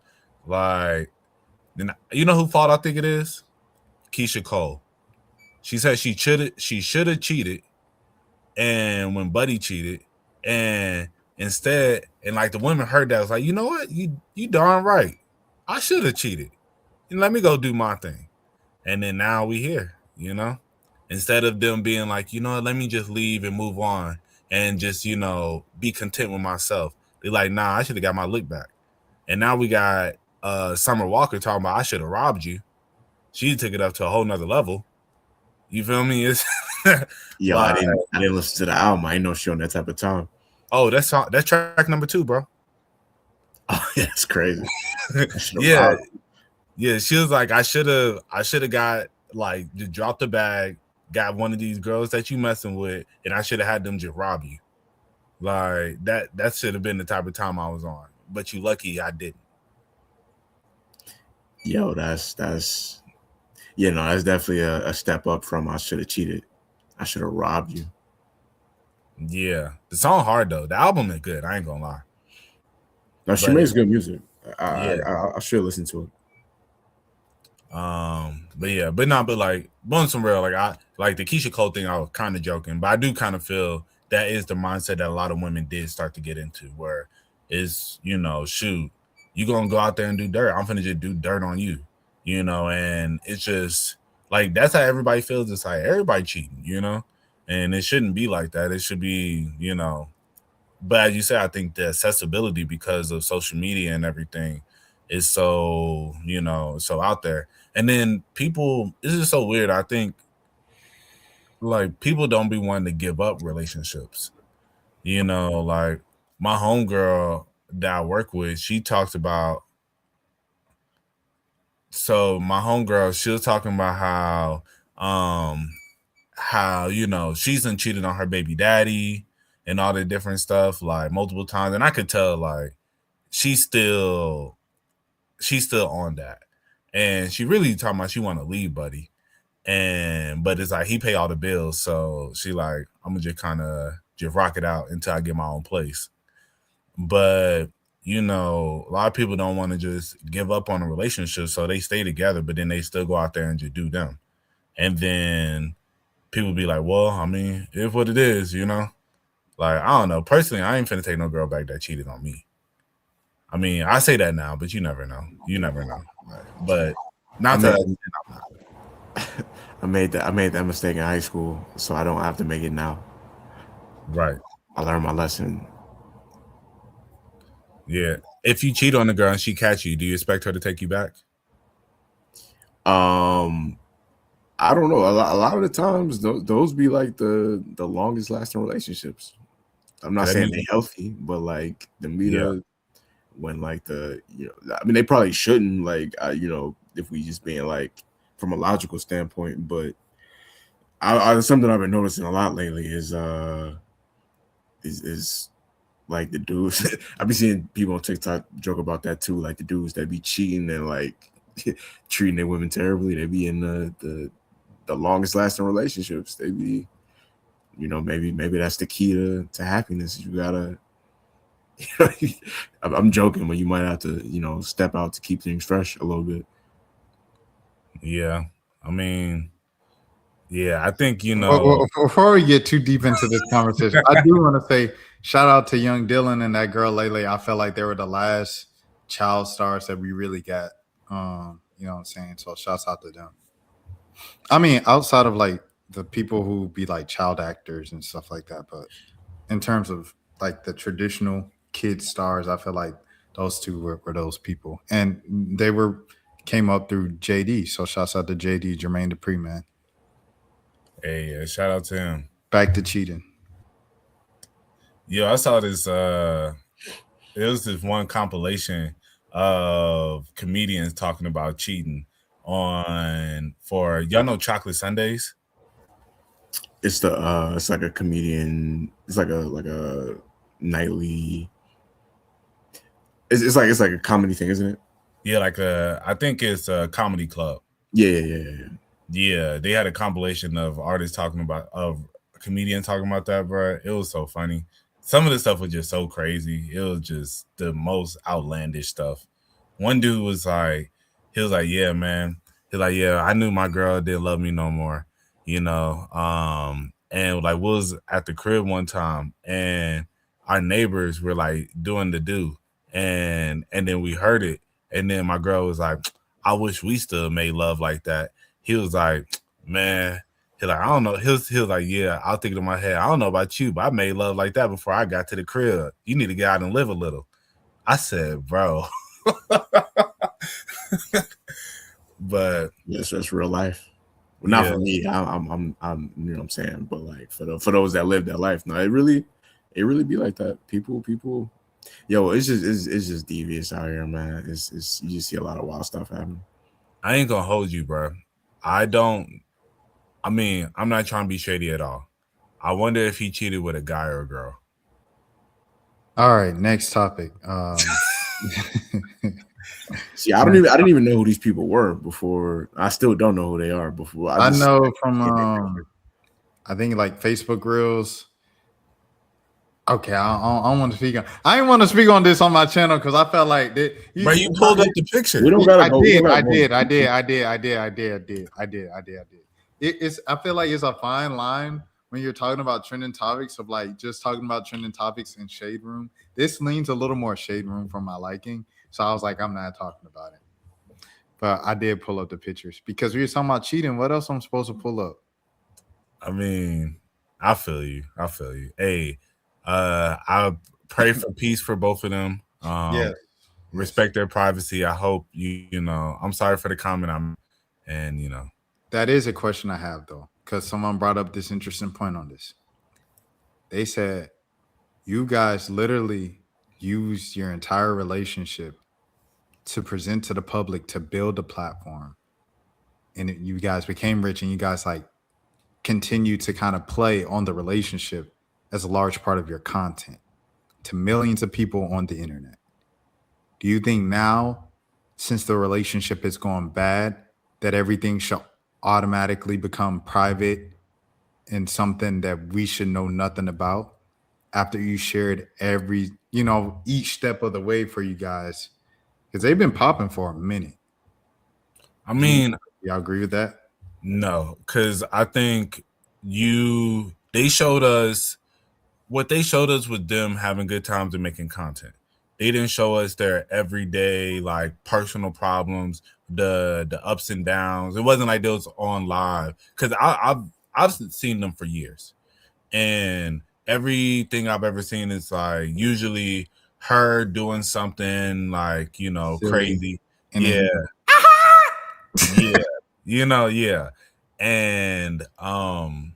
and so because it wasn't like they were like, hey guys, I just want to talk to y'all about how we just got into this big argument yesterday about this X, Y, and Z. It wasn't like that. And I think if they were letting people into their lives on that tip, then yeah, I think realistically, like Chicklet and Melanie, I think they open up about their relationship. Like I saw Chicklet one time talking about how I really like both of them because I feel like they are very open and just real. And Chicklet was talking about how he doesn't allow Melanie to do stuff for him. And that's part of the problem. And then at times he starts to feel like you don't do nothing for me. But then it's like he doesn't allow that space for her to do something. And he was just talking about that on as a video. And so stuff like that, where you're really opening up into your relationship and talking about these things, then I feel like that will leave more room for you to have those conversations. But if you just always showing you is just us making content, like me making stuff that look like cakes, and then like I cut into it and then, oh, it's a cake, ha ha ha, it's like, it's Bro, you described their content so perfectly, bro. right, because that's what it is. I'm That's seeing literally it. what it is. Or she put on some heels and then she'll do like a flip in the heels, and then she'll be like, he'd be like, "What are you doing?" And that's the video. That's like literally. Right, exactly, bro. So But yeah, no, it's different because, like you said, Chiclet and Millennium, like they stream. So, like you said, like if you stream, if you do something closer to like reality TV, Hawks just won by double digits. By the way, they never win in Golden State. People like, yeah, that ball movement, how you win in the league. Whole nother discussion. But yeah, man, like it's a difference between that and then like showing you 30 to 60 seconds of the best part of our day where we, enjoyed each other and shared laughter. Like you said, it's like kind of sharing highlights versus sharing reality TV. exactly. Yeah, the whole internet couple thing is like, it's fascinating because it's some of them are authentic. Like, so I think some of them, they really love each other. But I think if I'm being honest, I think the majority of them I just think it creates like a weird dynamic because, like you said, you're letting all these people, what I'm saying, like all these people into your relationship, and then it's like a performative thing, especially if y'all making money off of it. So like, let's say that y'all beefing, y'all not really seeing eye to eye right now. Y'all still gotta go make these skits because the bill gotta get paid. And you know what I'm saying? And then if y'all do separate, then you gotta, figure out the finances. It's a weird dynamic. Yeah, fact. That's literally the last year because I saw the post he did. He was like, "We've been having issues this whole like last year or so," and he was like, "I recommended for us to be separated," and I guess she wasn't necessarily trying to do that, and then he just ended up stepping out. But which doesn't make it right. If she doesn't, even if she doesn't agree to the I mean, yeah, it's just that it doesn't make it right. But yeah, praying for peace for them. Hopefully they figure it out. One of the craziest, excuse me, one of the most random combinations. How one of her best friends is her. Oh, her the singer. Okay. I was like, huh? She's schizophrenic? No, no, but yeah, like I seen my bad, Mo. I saw a theory because someone said it, like my homegirl said it, and then she was like, "Oh, just kind of playing," and then somebody else was like, "I bet it's this person," and it was the same person, and they were like, "Because she has connections to the industry, and she's friend, I guess, with her was the person, the connection to the industry." And yeah, I don't. My mom, when I was back home for the holidays, she was like, "You gotta watch this little girl. She bad. She playing this." She showed me the video. I said, "Oh, that's her," and she said, "Yeah, she bad." I said, "No, that's her, the singer." And then I pulled up Focus, and she was like, "Oh, okay, that's that little girl." I said, "Yep." She's like, "Oh, okay, well, I'm glad she made it because she good." I said, "Yeah, she was like this child prodigy. She came up under Prince and played at the BET Awards when she was like 14." And then now she's successful. And she's like, "Oh, well, that's good. All I know is she played that thing well." So shout out to her. Side note. no facts. But yeah, like I had saw her post a video of her on vacation, and then I saw Christy in the video, and I was like, that's what I think it is. And then from there, I follow her. So I'll be seeing like just random, like when she's on a lot of times when she's on vacation, she's with Christy. And I was like, how did this friendship start? This is the most random combination of people, No, Yeah, I'm still. Oh, go ahead, Jelani. I was gonna say I'm still like. So did are they famous solely for? We talked about this before. Like in this era now, you can have millions of followers. Yeah, so she does like, she'll like prank him by doing the most random stuff, and then he has a funny laugh, and she's pretty, and I think a lot of women also think that the man is attractive, so that's how they go viral. and they've just been doing that for years. His laugh is, some may say, sounds like a woman.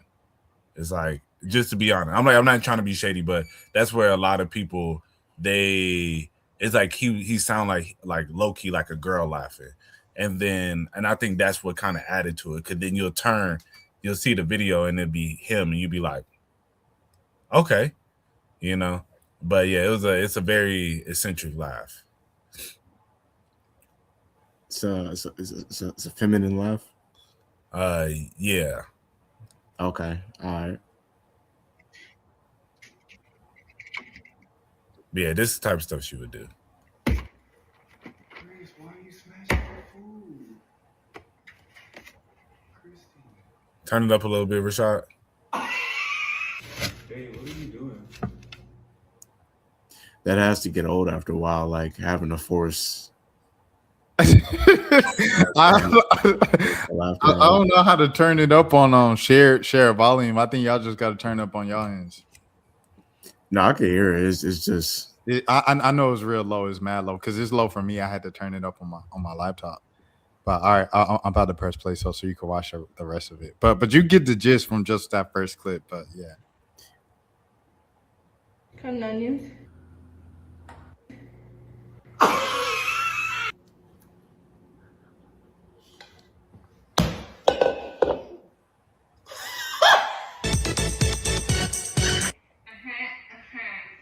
What are you?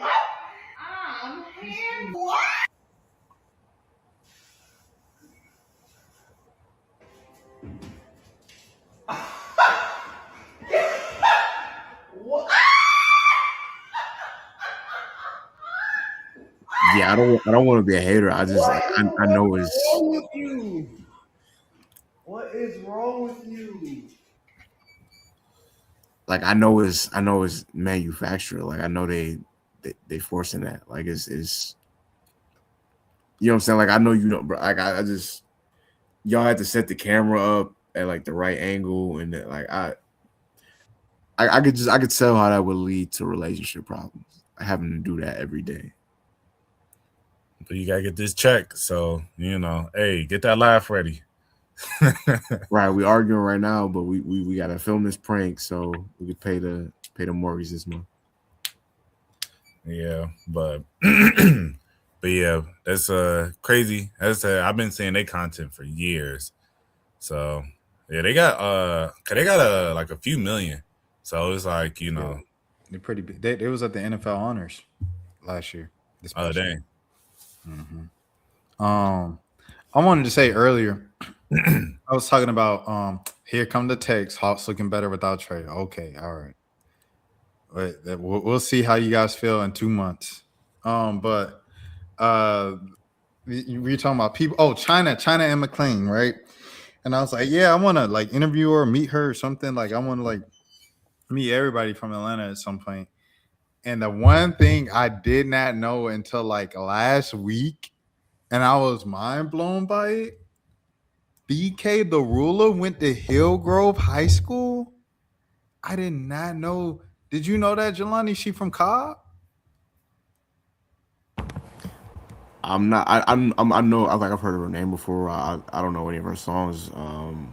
I'm somewhat aware of her, but I think we briefly touched on it like last week, or not last week, a few weeks ago. I think you might have mentioned it briefly, but no, I didn't know. I feel like it's a few people that's like low key from Cobb on the low, relative that's like kind of popping in the industry. Yeah, I was surprised when I found out the underground rapper, what's her name? Excuse me. She was beefing with Ice Spice. She cool with Kara and all them. Hey, what's her? Because it's not Wuchi, but it starts with a W though. Woo the Savage. Yeah. Woo the Savage is from Cobb. And she did an interview and she like, yeah, I'm from Cobb, this and that. And I was like, I did not know she was from Cobb. But yeah, like you said, it's a lot of people like that. That's like low key from Cobb. It might be quiet about it, or you might have to read an interview to see that they're from Cobb. But yeah, I think because Benzino is Coyle Ray's dad. I think he said she went to either South Cobb or Campbell. I want to say she went to South Cobb. I remember when he said that, and I Yeah, was like, bruh, Carla Ray from here? I think she was originally from like New York, but he moved her down here. I think she's from Jersey. Yeah, she from Jersey. Oh, okay. But Yeah. she went to high school in Cobb, like at least a year or something like that. Let me Yeah, see. that's like Larry June. Larry June. Well, he didn't go to Cobb, but Yeah, he he came from down to Atlanta for like a year or two. yeah. Yeah, I saw this one post that said, "I can't trust nobody who doesn't like Larry June," and I agree with that because it's like, bro, all he talks about is like motivation, getting money, working out, eating healthy. How you don't like that?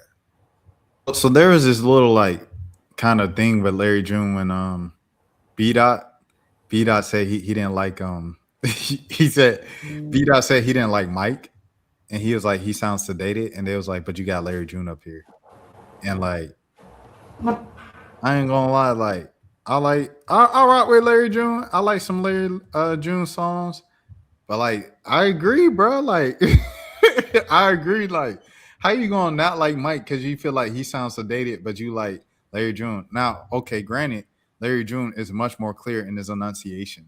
Like it's a very more like if you don't eat, you don't work. You know, hey.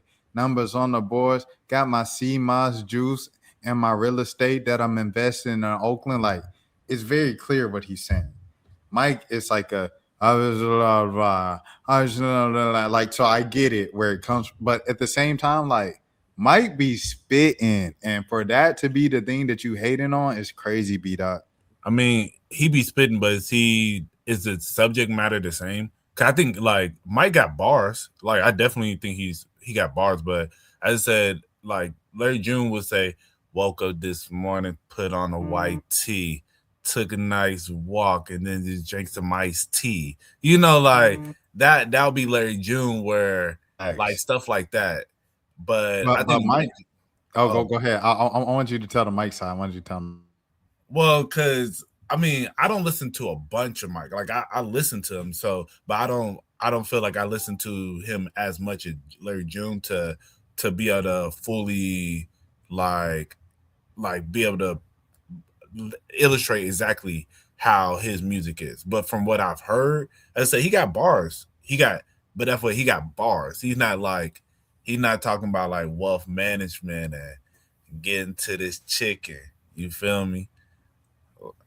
But yeah, I don't know. I guess you listen to more of him than I do. So I guess what is your thoughts on that? Mike is like he rapping about the world. Like he's rapping about the state of the world and like life. Because like a lot of his music is talking about grief, like grieving his mom. So like yeah, that's pretty much like the main stuff he raps about, and like kind of being black, the complexity around being black, and his life growing up because he had a different type of life. He's from Jersey, but he lived in London for a couple years growing up, and now he's an artist where he just travels around the world, and his home base is New York. So he has like all these different perspectives on life and the world, and so that's pretty much what he really be rapping about. You know what I'm saying? Like, okay, yeah, and that sounds more aligned with what I thought he was rapping about. But that's why I was like, I think that's the, as I said, I think for some people, I could definitely see how you might gravitate more to Larry June. But I get what you're saying though. Like if you have somebody who they're both like slower, like paced artists, so, but yeah, man, I say I rock with Larry heavy though. I got into Larry June. My boy Eric put me on to Larry June when I was out in LA. Yeah, shout out my boy Eric. When we was out in LA, he was like, yo, like, cause he just started listening to a bunch of like LA artists while we were out there. And then, then he ended up going a little bit up the coast and then finding Larry June and started listening to that. And then he put me on back in 2020. And yeah, and ever since I've been like, oh yeah, this man it's just such, you just feel like you just want to get up and get it in the morning, man. Yeah, shout out to Larry June for sure. Like it's definitely a positive message and everything like that. And it, you know what I'm saying? Like I always rock with Larry. Like that's why I hate when B Dot said that and someone responded, but you have Larry June up there. I hate to kind of put a line in the sand of like Mike fans and Larry June fans. And it's like I like both of them. Like, why you guys have to do this?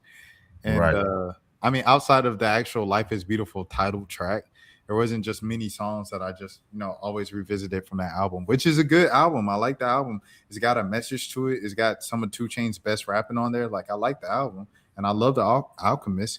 But, I mean, that Mike album I was listening to the other day. I was like, I'm still listening to that joint. Like, Right. Mike, he's just one of my favorites, bro. Are we claiming Koi? I mean, if she was there for a year, I guess we can. I mean, it's funny. She performed KSU's Homecoming last year. Vanna B and YK Niece. KSU, boy, they came up, man. I'm really mad how they just passed up Georgia State like that. Like, yeah, I don't even want to get into that on the pod, but yeah, I'm surprised. And I'm not surprised, but like, I feel like if you went to school there in the county, you should at least say for like one time, like, yeah, I was here for a year. Like, I always think about that, John. Like, if I was ever in Valdosta for an event, I'm gonna say like, yeah, my old home for real quick, real stop by for a few months here. Like, I'm gonna say like I used to live here for a year, bro. Like, I don't know why people don't be doing that. I mean, I went to school in Texas for like a year, and I went to school in Maryland for like 2 years, and it like I don't feel like that's where I'm from, How old was you when you was in school in Texas? I was 5. That's what I'm saying. She was in high school. She went to Campbell High School. True. I mean, I said, but then let's be real. If she went to school here at 5, we would still be like, hey, she from Cobb. She went to Clarkdale. No, I ain't doing that. She went to Dunleavy. Dunleavy. She was a Dunleavy Dolphin. But yeah, no, we could claim Coila Boy. Oh no. you seen she popped out with the papas. Yeah, you ain't seen the most recent photos? She popped out. Yeah, I've seen. Oh yeah, I've seen. Yeah, she. I feel like she go viral like once a week now for a selfie. Yeah. I ain't gonna hold you. I didn't think she was all that. Now I think she fine, but it's not even because of just that. Like just seeing, I think the way she really dove into her femininity. Like before it was, to me personally, it was kind of giving like stud a little bit, just the way like she dressed and her energy, like just like more masculine presenting woman, and just like as I said, just the way she would dress and like stuff. But she would be wearing them skimpy clothes, and I didn't really like that. But then, like recently, when I saw her on the Funny Marco interview, I was like, "This is a beautiful woman." Like not even because of like I said the enhancements. I just think like facially, like she is a beautiful woman. So shout out to. Oh, go ahead. I was gonna say shout out to that Justin LeBoy. Shout out to Koi, friend of the channel. Yeah, I felt like the turn really happened like around the pandemic for real. Mm-hmm. Because she was that's when she started kind of posting them vids.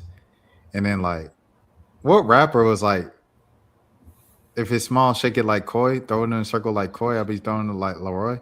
Like, who said that? It was some rapper. It might have been Meg Thee Stallion, Sexy Red. Like, it was Glorilla. Somebody said that. I heard a few different rappers have a line about her. I think J. Cole had one about her. Yeah, I'm not sure about that one specifically, but I only know one song about her. I'm not gonna lie to you. Only song I know is that just to get back to that. Ooh, I don't even know. That's the only one I know. How the song go? Just get back to that. Ooh, yeah, that's the only part I know. It's a good song though. It's a few years old now. You don't know Girls That Players too? Oh yeah. I do know that. I've heard that. Yeah. You're right. He said in 2021, I lived in a 2019 jet out in Boston, and Larry was my motherfucking amigo. Real time. Yeah. See, the thing for me about Larry June is that like I never really listened to his music, but I've heard him compared to Dom Kennedy a lot, who was one of my favorite rappers of all time. Um, I've heard him compared to Currency too, who was also one of my favorite rappers of all time. So like that whole like lifestyle, whatever you want to call it, type of rap where they just talk about their normal lives. You know what I'm saying? I'll definitely like into that, type of stuff. Yeah. It makes me think about like influencers. Going back to influencers, the people who like they got famous from just showing their regular lives, and then like they make so much money off of it that they quit their jobs, and so now they're no longer relatable. And it's like they try to make the same type of content, but it doesn't hit the same because no one can relate to you just staying at home all day every day. Like people like I wake up and go to work and like come home and shower and try to make the most of my last 4 hours of the night. Um, like y'all know the white dude that be he used to go to work 9 to 5 and stuff like that. No. Is one in particular? Yeah, it's a TikTok dude, and it's like life of a 25-year-old at my 9 to 5. Oh yeah, I've seen that. Yeah, and he always show like this the shot of him sliding his laptop in his bag, and he go home, play with his dog, and get a beer. And it's the same thing every day, but like it would just go viral. And so since he built that, he quit his job, and then he was like on TikTok live being like, "Please guys, give galaxies," because he wasn't making enough money because like people was like, "We only watch you to go to work, and you don't go to work no more." So it's a whole thing. But That's crazy. Yeah, that's crazy. yeah. Go to work is insane. But I say all that to say, like, you have to. I think part of being successful is being like relatable and acting like you're normal as long as possible. Like, you think of the most successful talk show host, Oprah. She acts very normal and like I'm pretty sure I've said this in before because I say it all the time. But like Oprah, she'll be doing an interview and she be like, how much it costs? Because I'm on a budget. And like Oprah's like the richest person in the room, but like she'll say stuff like that, and you watch it like Oprah, my homegirl, instead of like Oprah's a billionaire, So Ellen. Yeah, I never thought about that till now. You absolutely right. No, she really, that's crazy. Ellen DeGeneres does a good job of that as well. Of like she interviews celebrities, and then she asks like, so what is it like being a celebrity? Because I just go to Target and get my stuff and leave, and it's like, no, Ellen, you're just as famous as this person that you're interviewing. I think she used to like. I think Ellen, after all the allegation came out, she lost that allure. Yeah, she did. But that happened like right before the show was canceled. Yeah, facts. Yeah, no, but I think during the duration of her show, you're completely spot on. That was the thing that people loved about her. Cause you said she'll just be like, I'm just a regular person. I make millions, but I'm like. And then Jimmy Kimmel, I think, also does a good job of that. I think that's like the best way that you have to posture yourself is like as a famous person. It's like, oh, I'm famous? I didn't know. No, you know who's low key great at that? Bill Simmons. Oh yeah, facts. You would Bill not Simmons, think Bill Simmons makes millions. I was just about, bro. Bill Simmons makes not the pocket watch, but Bill Simmons makes like NBA money, and he. Well, Amy Poehler, when she won that podcast award tonight at the Golden Globes, she thanked Bill Simmons and the Ringer Network, and I said he got the Amy Poehler podcast, and I was like, oh my god, I didn't even know that. That's crazy. Yo, for some reason, when you said the Amy like podcast earlier, for some reason I was thinking Amy Schumer, and I swear I thought you said Amy Schumer. This the Amy that people like. But I think you might have said Amy. You did say Amy Schumer, bro. Yeah, Amy Schumer. You said Amy. Yeah, because that changed. I'm at Amy Poehler, bro. Dang, yeah, that changes everything. Amy Poehler. Oh, yeah. I was like, bro, they me too, so I must have said it. Okay, yeah. I'm at Amy Poehler. Yeah. Yeah, because the Amy Poehler podcast, I'll be like, oh, okay. Because Amy Schumer ain't interviewed Aubrey Plaza and Maya Rudolph. Yeah. That's why I was like, when did she get a podcast and it's popping like that? like Yeah, white no, privilege. not enough people like Amy Schumer for that. Like, Yeah, Now, Amy Schumer did back when Spotify first started doing podcasts. They did give her like a big bag, but the podcast didn't take off like that. one likes her. I think the turn really happened with the whole Monique situation. With what Amy Schumer, happened? What happened with Monique? So Monique, remember she had the stand-up special with Netflix, and like they offered her like 2-3 million, but they gave Amy Schumer like 30 million, and she was like, nah, how Amy Schumer get 30 million and y'all only offer me 2 million? And like it became this thing of like black women not respected and stuff like that. And Monique eventually got a stand-up special with Netflix, and it was a big deal. Like it was a thing a few years ago, probably like around the time of like pandemic, maybe like 2020, 21. I got respect for Amy Schumer because she held Eric Andre down when they were struggling comics. Hey, shout out to Amy Schumer then. Yeah, hey, I ain't I've never been a fan of her just because I just don't think she's funny. Like I think like genuinely, like not even I'm not trying to be a hater or nothing. I think for years her movies, she did stand up, right? Mhm. Yeah, I was like it just wasn't funny. Like I watched it and I was like, this isn't, but and so that's why I never really been a fan. And then just from there. But hey, shout out to her. She held Eric Andre down. Shout out to Eric Andre. Yeah, I wish that show kind of. I mean, it kind of ran its course, but I do wish low key like they still made new episodes of that show.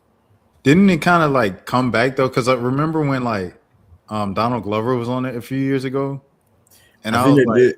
"Is this okay? Okay, you think the show came back?" It came back for like one season, I want to say, because he was Okay. bald on the new season. Yeah, and I was like, I thought this show ended. Is Michelle Bateau the new Monique? Who's Michelle Bateau? Let me look her up. Y'all know who that is? Nah. All right, I'm gonna look her up. Name show.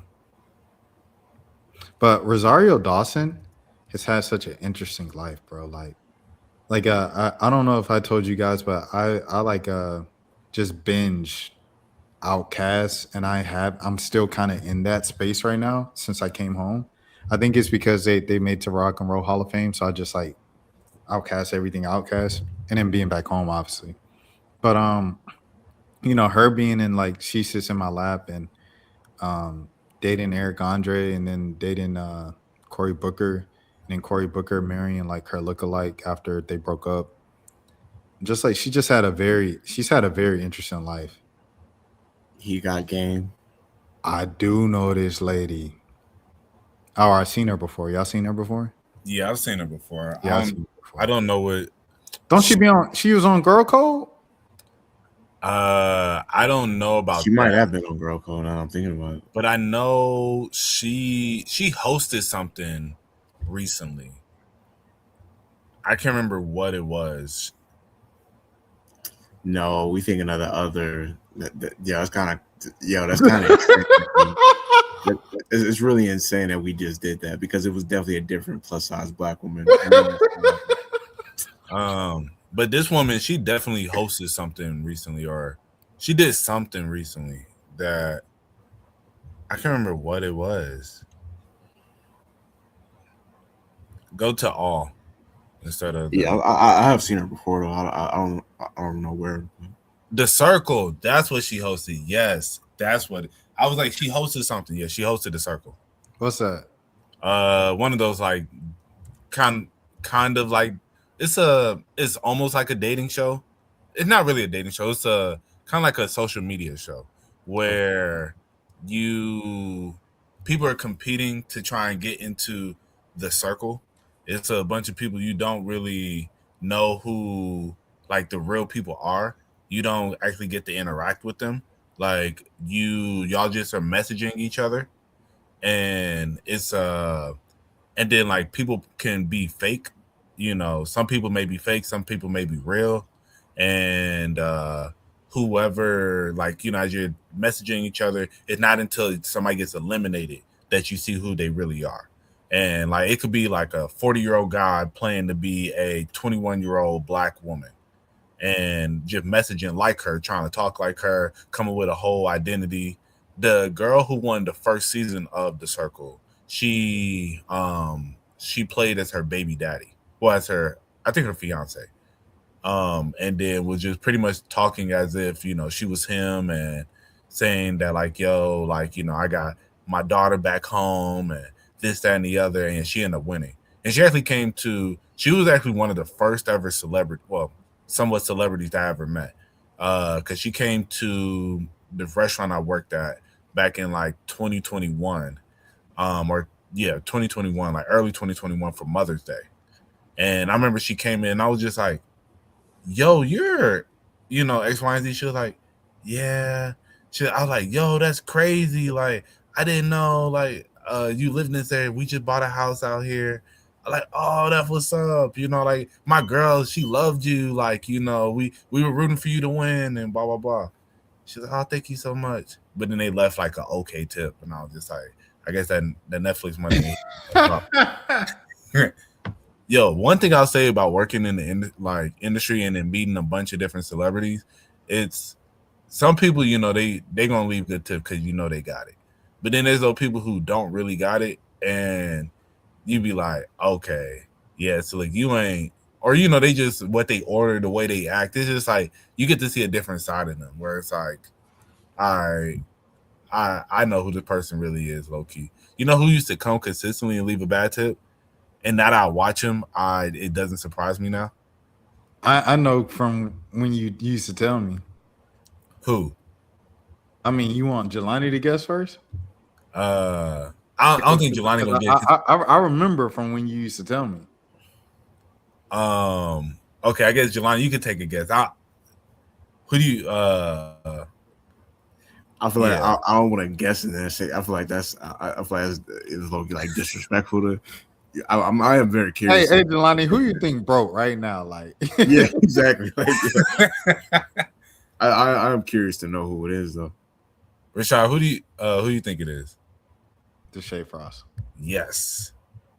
Oh, that makes perfect sense. Yeah, no, that doesn't. Bro, me a little bit. They used to hate when that man came in, bro. I'm not gonna lie. Him, his sister. Bro, they used to come in there buy mad stuff, leaving like the crappiest tips. He'll come in with like baddies too, and yeah, but I had no clue who he was at the time. They were like, it was just one girl that I worked with. I was like, oh, that's the Shea Frost, and I was like, really? But but shout out to him. Great content creator.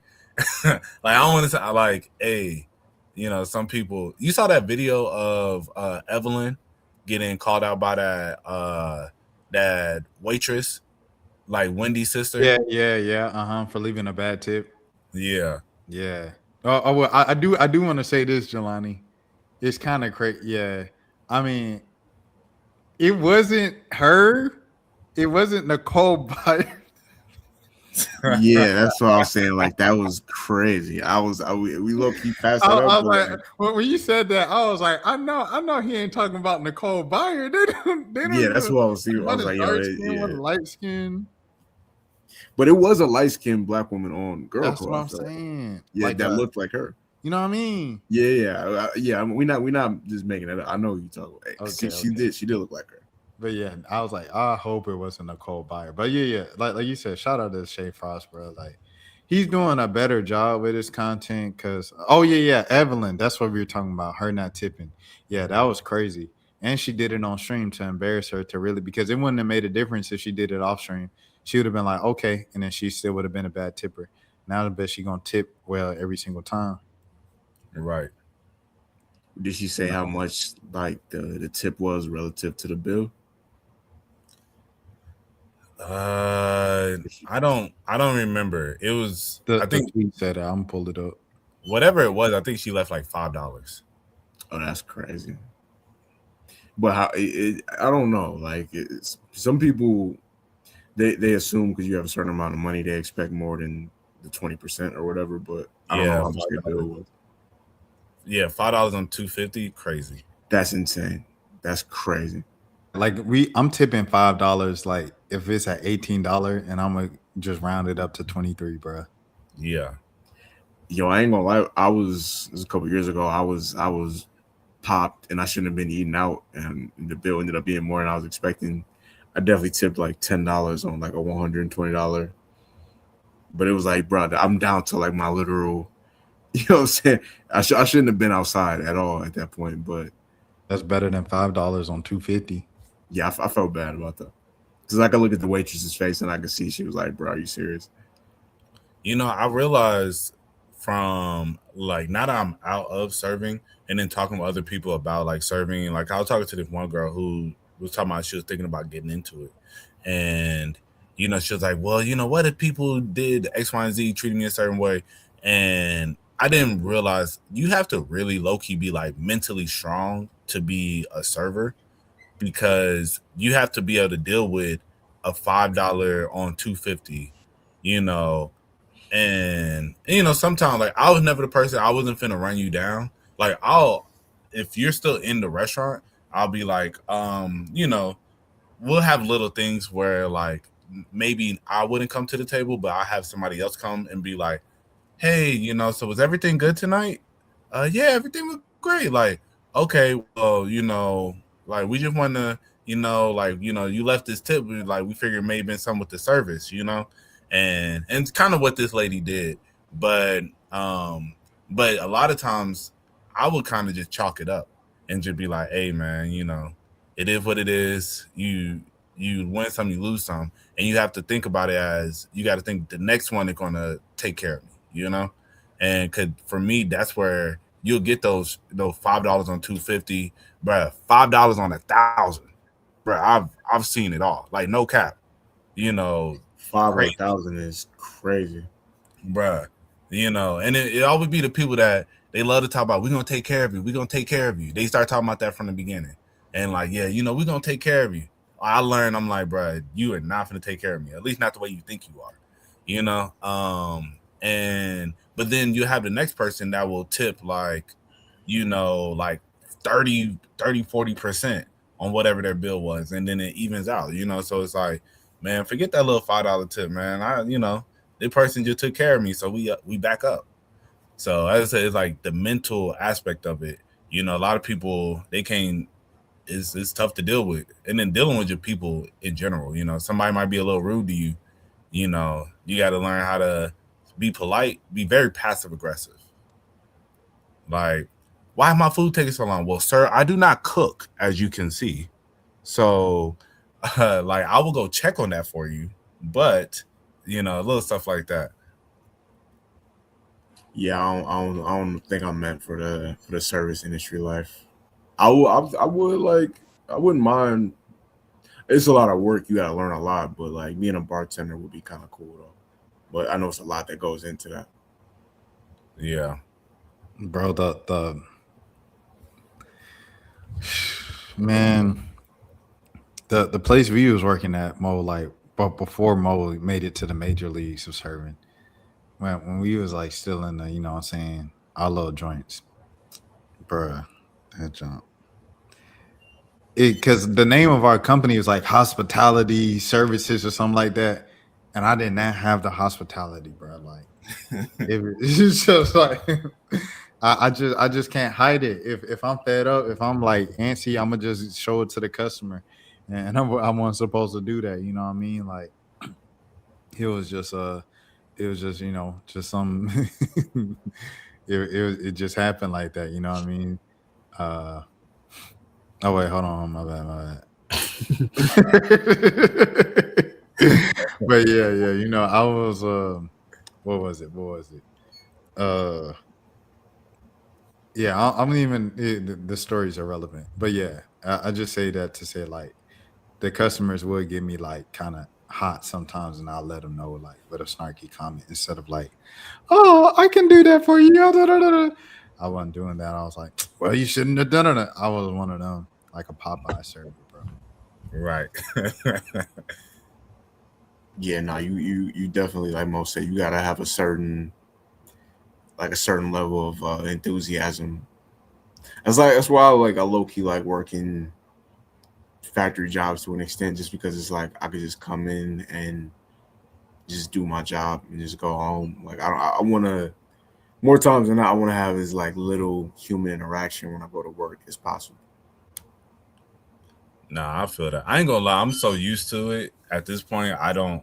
I like the jobs with human interaction now. Like where I wanna, like the different people that I get to meet and talk to. Cause like we're working with T-Mobile.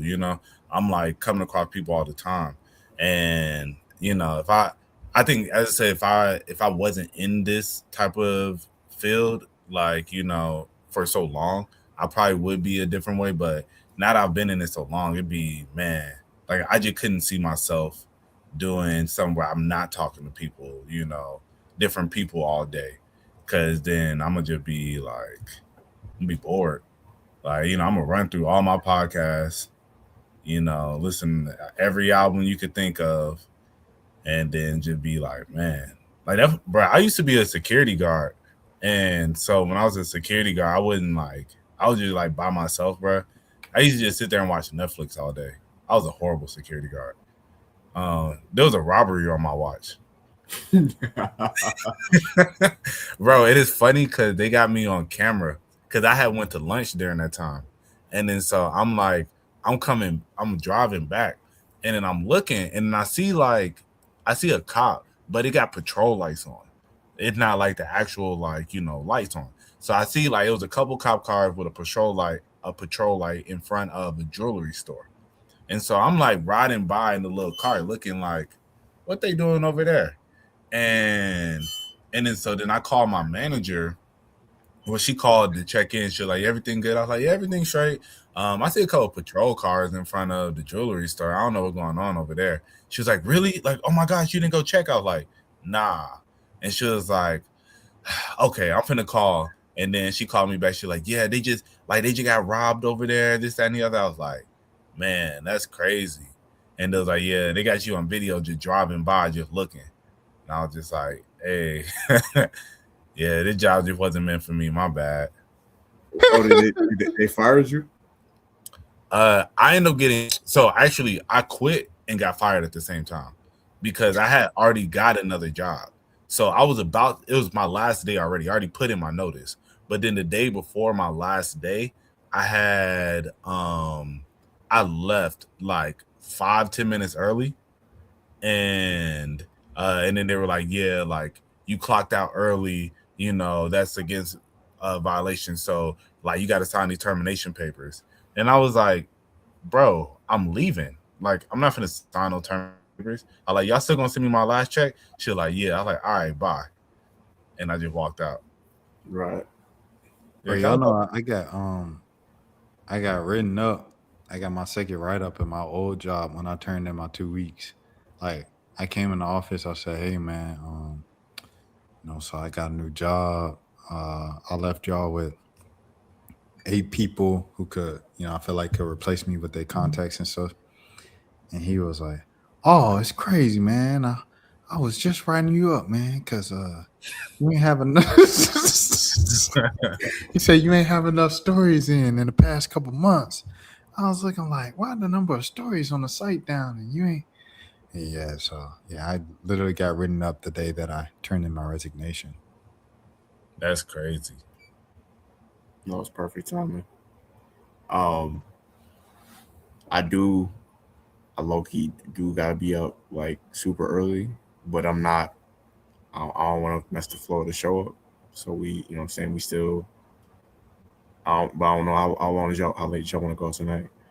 I mean, we can start wrapping it up. We got 2 hours.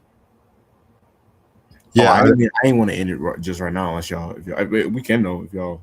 Well, the BK thing was the main thing that I wanted to go back to. Oh yeah. No. I mean, we went back to it. Yeah, like that was the thing that I put a pin in, and I was like, all right, don't forget BK the Rollers from Marietta, like the whole thing. Because now, like when they introduced her at the Hawks game, she did an interview at the Hawks game earlier. I think the night that Trey got traded, and which was teary eye. Oh, we could talk about Trey in the episode, and it was like Marietta, Georgia rapper, and I was just like, this is so crazy to me. Like, did everybody always know? Because I've interviewed BK the Ruler before. and I did not know that. Did not like the whole thing would have been the whole energy would have been different. It would have been Hugo, but I didn't know. But Yeah, I didn't. I had no clue. Yeah, Powder Springs finest. Powder Springs finest, but like Wikipedia says Marietta. Oh yeah, I mean, she might have she probably lived in Marietta, but just went out to school there. Yeah. Well, people not from there they be calling everything in Cobb County Marietta. Yeah, because they don't realize how big Cobb County is. They don't know. This is another thing.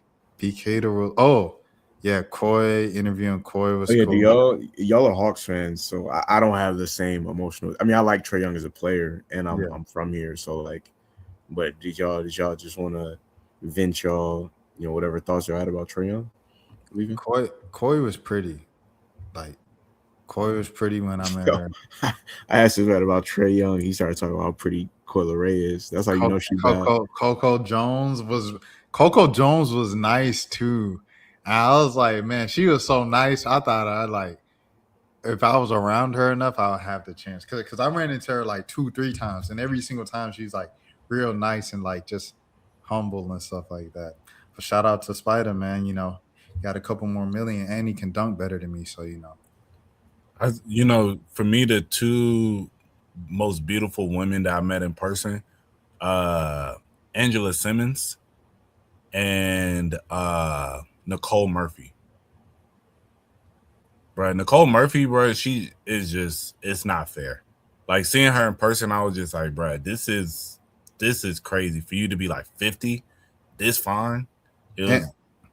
Am I tweaking, or did she do like a commercial with LeBron in like 2007? She might have. I don't remember it. Yeah, I'm not sure. So am I picking up that like it's certain things you can't talk about for certain reasons? Rashad? No. I've been talking about Trae the whole week. Oh, I was going to say, but it was like I wanted to make sure I got out everything that I wanted to say. Okay. Before we ended the pod. Oh no, I wasn't even trying to rush the end. I'm trying to think of who's the most beautiful. Honestly, like Atlanta is just you low key could be at like a Kroger and you'll see like my Uber driver earlier today, and it was crazy because I found out that she wouldn't tell me what NBA player she used to be married to, but she used to be married to an NBA player. She would say that much.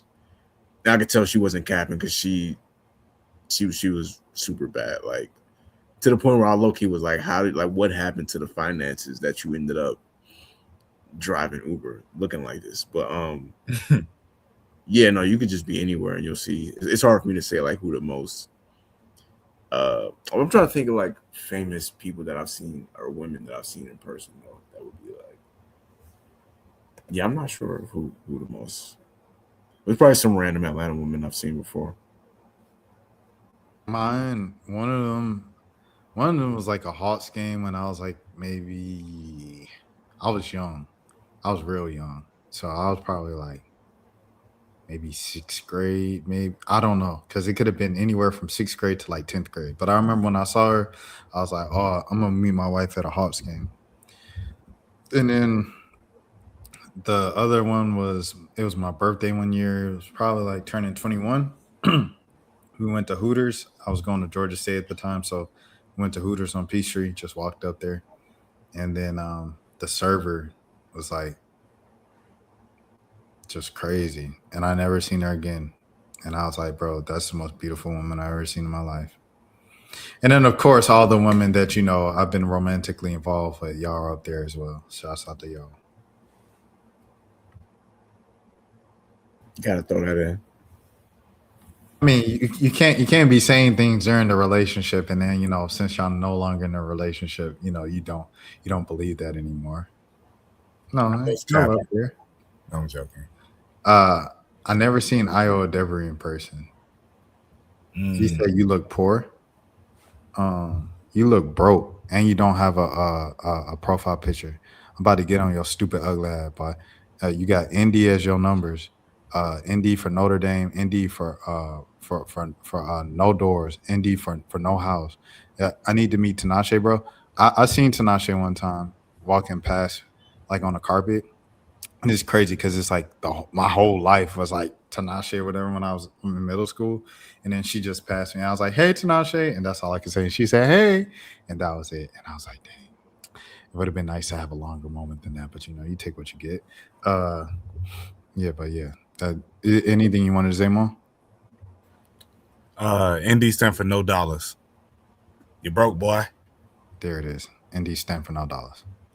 But yeah, just to address Jelani's topic, yeah, I've publicly said on the pod that I like Trey. I'm a fan, but I've been thought we should move on. So I am not sad about the trade, and I think this is a good situation for him so that he can get opportunity to get paid. And I think it gives us opportunity to clear the books to possibly make another move. And then we also have draft picks. So this could be a game changer for us. But as I said, I've been saying it for years. We wasn't finna win the championship with Trey, not as the star player. Trey could be a piece of a championship team, but I don't think Trey is the person that's going to lead you to a championship. And that's just a personal opinion that I've had for years. I think that magical run in the Eastern Conference Finals, I understand, if he didn't twist his ankle, then, we might have made it to the finals, but that's also with Giannis being out. That's also with, the 76ers folding. I think realistically, I didn't think we were that good of a team, and we just kind of had a miracle run. So that moment kind of, in my personal opinion, as I said, like I like Trey, so there's no shade to him. I think it gave Atlanta a lot of fans false hope that they thought this is something that is a standard when it was more of an anomaly. And so because of that, I think we held on longer than we should have, which led to us not being able to get the draft capital that we could have possibly got, or trade capital from this trade. I think if we would have traded him like 2 years ago, then we definitely could have got more. But but I think trading him at this point, you got the money that he's owed, it hasn't been producing wins as of recently, the last couple seasons. So because of that, I feel, people look at him in a light where they don't see a winning player. Just like with like LaMelo. I think people see him like LaMelo, how LaMelo's not a winning player. Put up great stats, but it's not winning basketball all the time. So, so that's my thoughts on the whole situation with Trey. As I said, I'm a fan. I do rock with him. I think he's a great player, but I think realistically, he doesn't lead to wins and championships. If anything, I've said my thoughts all week on it, but I think the main thing that I'll say with it is, it seems like with the new information we got with the interview that he did with Mark Spears on his way out, it sounded like that the organization was willing to hold on to him and like let Trey stay until he wanted to leave, and the first time that they were even open or considering him moving on was not offering him an extension this summer. He said from that point, he said, okay, let's see how the first half of the season goes with Kristaps to see what type of run we can make. And he said Kristaps got hurt, then he got hurt. So, and then he said when he was out, Jalen got it going. So he said, all right, well, let's just do a deal now, as opposed to it gets to the point where if I don't pick up my option, I might leave and I'll leave the team with nothing. He said he didn't want to leave the team with nothing. he said he wanted the team to get something back. So that's why the Hawks waited so late to trade him, because this is the first time that trade's been open to being traded. And, the ownership loves him, and all of the off the court stuff is the stuff that matters, because he'd like flip the value of the franchise like from barely a billion to like multiple billions, and that was just him, literally just him bringing the popularity, jersey sales, viewership and attendance up and stuff like that. Like he made the Hawks a cool place to be and stuff like that. So I say all of that to say, like, on the culture side, he meant a lot, and he was kind of like a staple in the city because he's been there so long. So now, I mean, 8 years is long these days in the NBA. So now, just wish the best for him, and it seems like he's still connected to the city. He's still got love for the city, and we'll just see what happens next. But yeah, it's definitely a loss. I mean, I don't know. Time will tell as far as like a basketball thing, whether it's good or bad. But like you said, from a cultural standpoint, it's definitely a loss from a cultural standpoint, because he was a big part of. I mean, you always hear Atlanta rappers dropping his name in their raps. He was cool with a lot of rappers from the city. I mean, he definitely carved his lane out as far as like Atlanta culture and being outside and, you know what I'm saying, touching the people and stuff like that. So it's a loss from that standpoint. It's but it's interesting. I think the Hawks will. I ain't gonna sit here and cap like I watch a lot of Hawks games, because I don't. I can't really speak on like what the team is looking like right now, but it's definitely interesting to see what it's going to look like in the future. No, they won tonight, so that conversation continues. Fellas, is there anything else? Is there a woman that you guys would like to meet that you feel like is like, Jessica Williams? After I don't have enough time. Chase Infinity. Shout out Chase Infinity. And then, of course, as always, shout out to Io Debris. Like, I'm definitely like getting my chips up, everything like that, to even put myself in the same social sphere as Io, so I could be ready. I need to be ready. I want to meet her and Snow Allegra. Yeah, hers top to Chloe Bailey is up there. I've never met Chloe Bailey, which is weird, because she had a whole thing that the city of Atlanta had her whole day and the declaration and the thing at Morehouse. Like, she had a whole day in the city. But I think I was in Mississippi at the time. But I met Hallie at the airport randomly, going from LA to Atlanta. But I never met Chloe. Yeah, no, I'm trying to go to the meet and greet. What you gonna do? How you gonna pose at the meet and greet? I don't want to say nothing too crazy, and then no, whatever. At the meet and greets with the women artists, you can't touch them. You said it's not like a Chris Brown joint. Yeah, it's not the same with the women. No, you can't. I seen a TikTok of speaking of the Shea Frost, of his sister, of like a fan taking a picture with her. Oh yeah, bro, it was so awkward, bro. I was like, damn, that's whack. You see, she doing the whole homeboy thing. Why is this cutting up? Wait, hold on. Y'all gotta hear the volume. Hold on, give me a sec. I'm gonna back. I don't even blame them though, because a lot of the male fans be freaked out. Like, you gotta watch some of these things. Whoa, shit! Be gentle, okay. Oh shit! Oh, that's hard. Don't be too jippy. Hold my hand. Oh, come on, he too playing. Come through, drip. Okay, Chloe. She let you hold the hand? Yeah, she was cool. She's cool in a lot of the. I done seen, like I said, some awkward interactions where. All right. So the thing, okay, this has happened to me a couple times, right? Where we go for the picture, and I'm always playing it safe, either hands in pockets, or we doing the my buddy.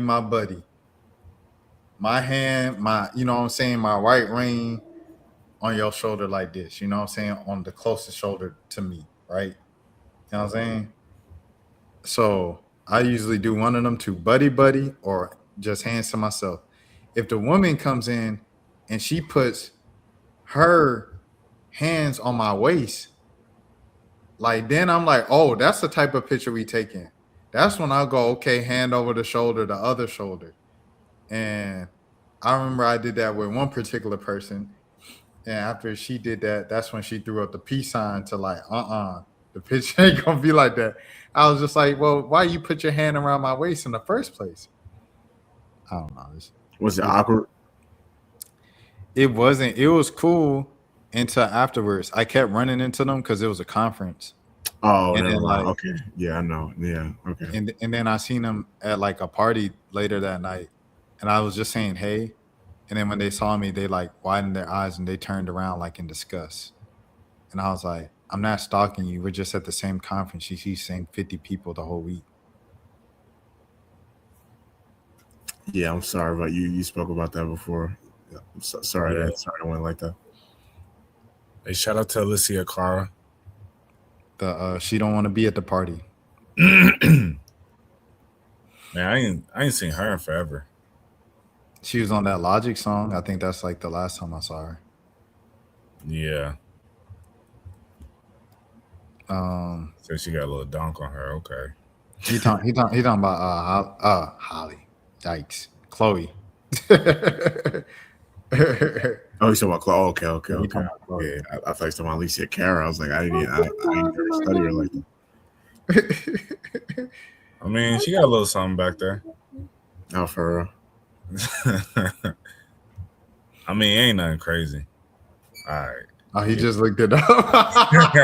So like I was looking at your eyes. I was like, oh, he's actively like. He did his research. Hey, yeah, no, that's what he said. That's what he said.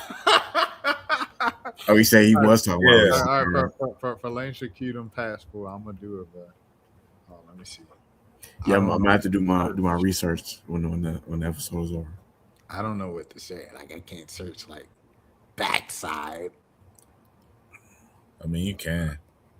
Not on the pod. That's Oh, crazy. yeah, that is crazy. Like if you go to the, you know how the history, you'd be like, oh yeah, I just put it in, and then there was like the next word that came up, and I was trying to I didn't know how to spell her name, so I just clicked on the first recommendation, and that's what popped up. You can't even do that because you like deliberately did it on camera. Right.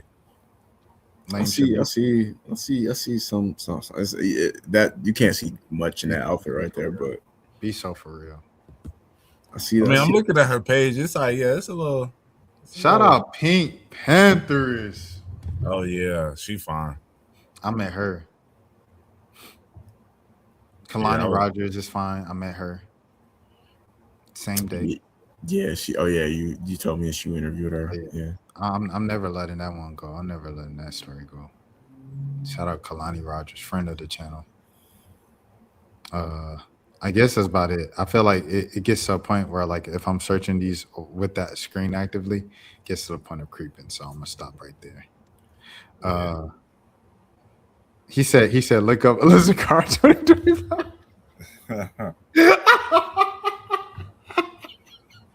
I'm gonna look it up. I'm gonna look it up for later, bro. Hold on.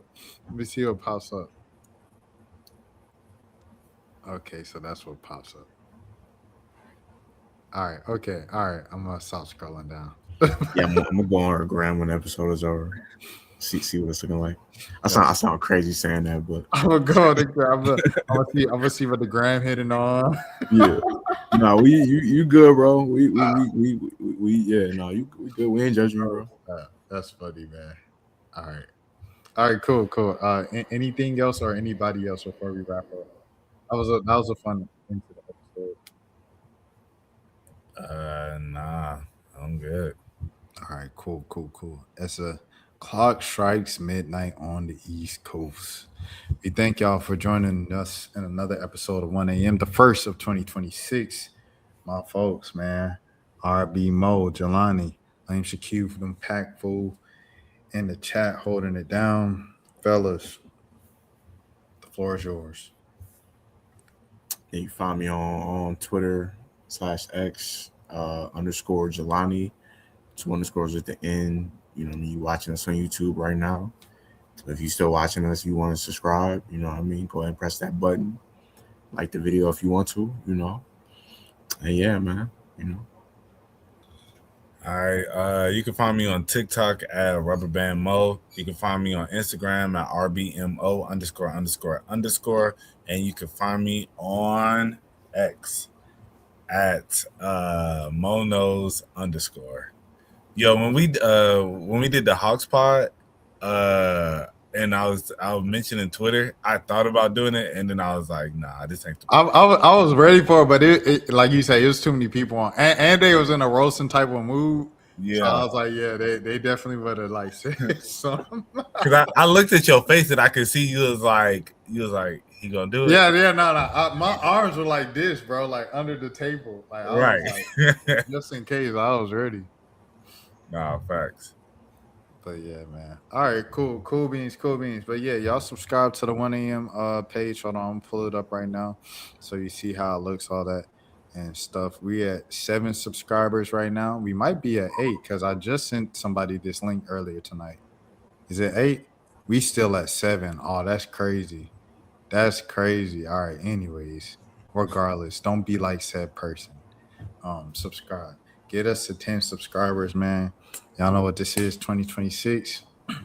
We trying to go from that local to that global globe. I mean, I tried to do it. Golden Globe. Hey, this year we're gonna go from 7 to 7,000, man. I'm putting it out there. In the 7,000. We gonna No, facts. that way. I mean, for sure. So At minimum. At minimum. You know what I mean?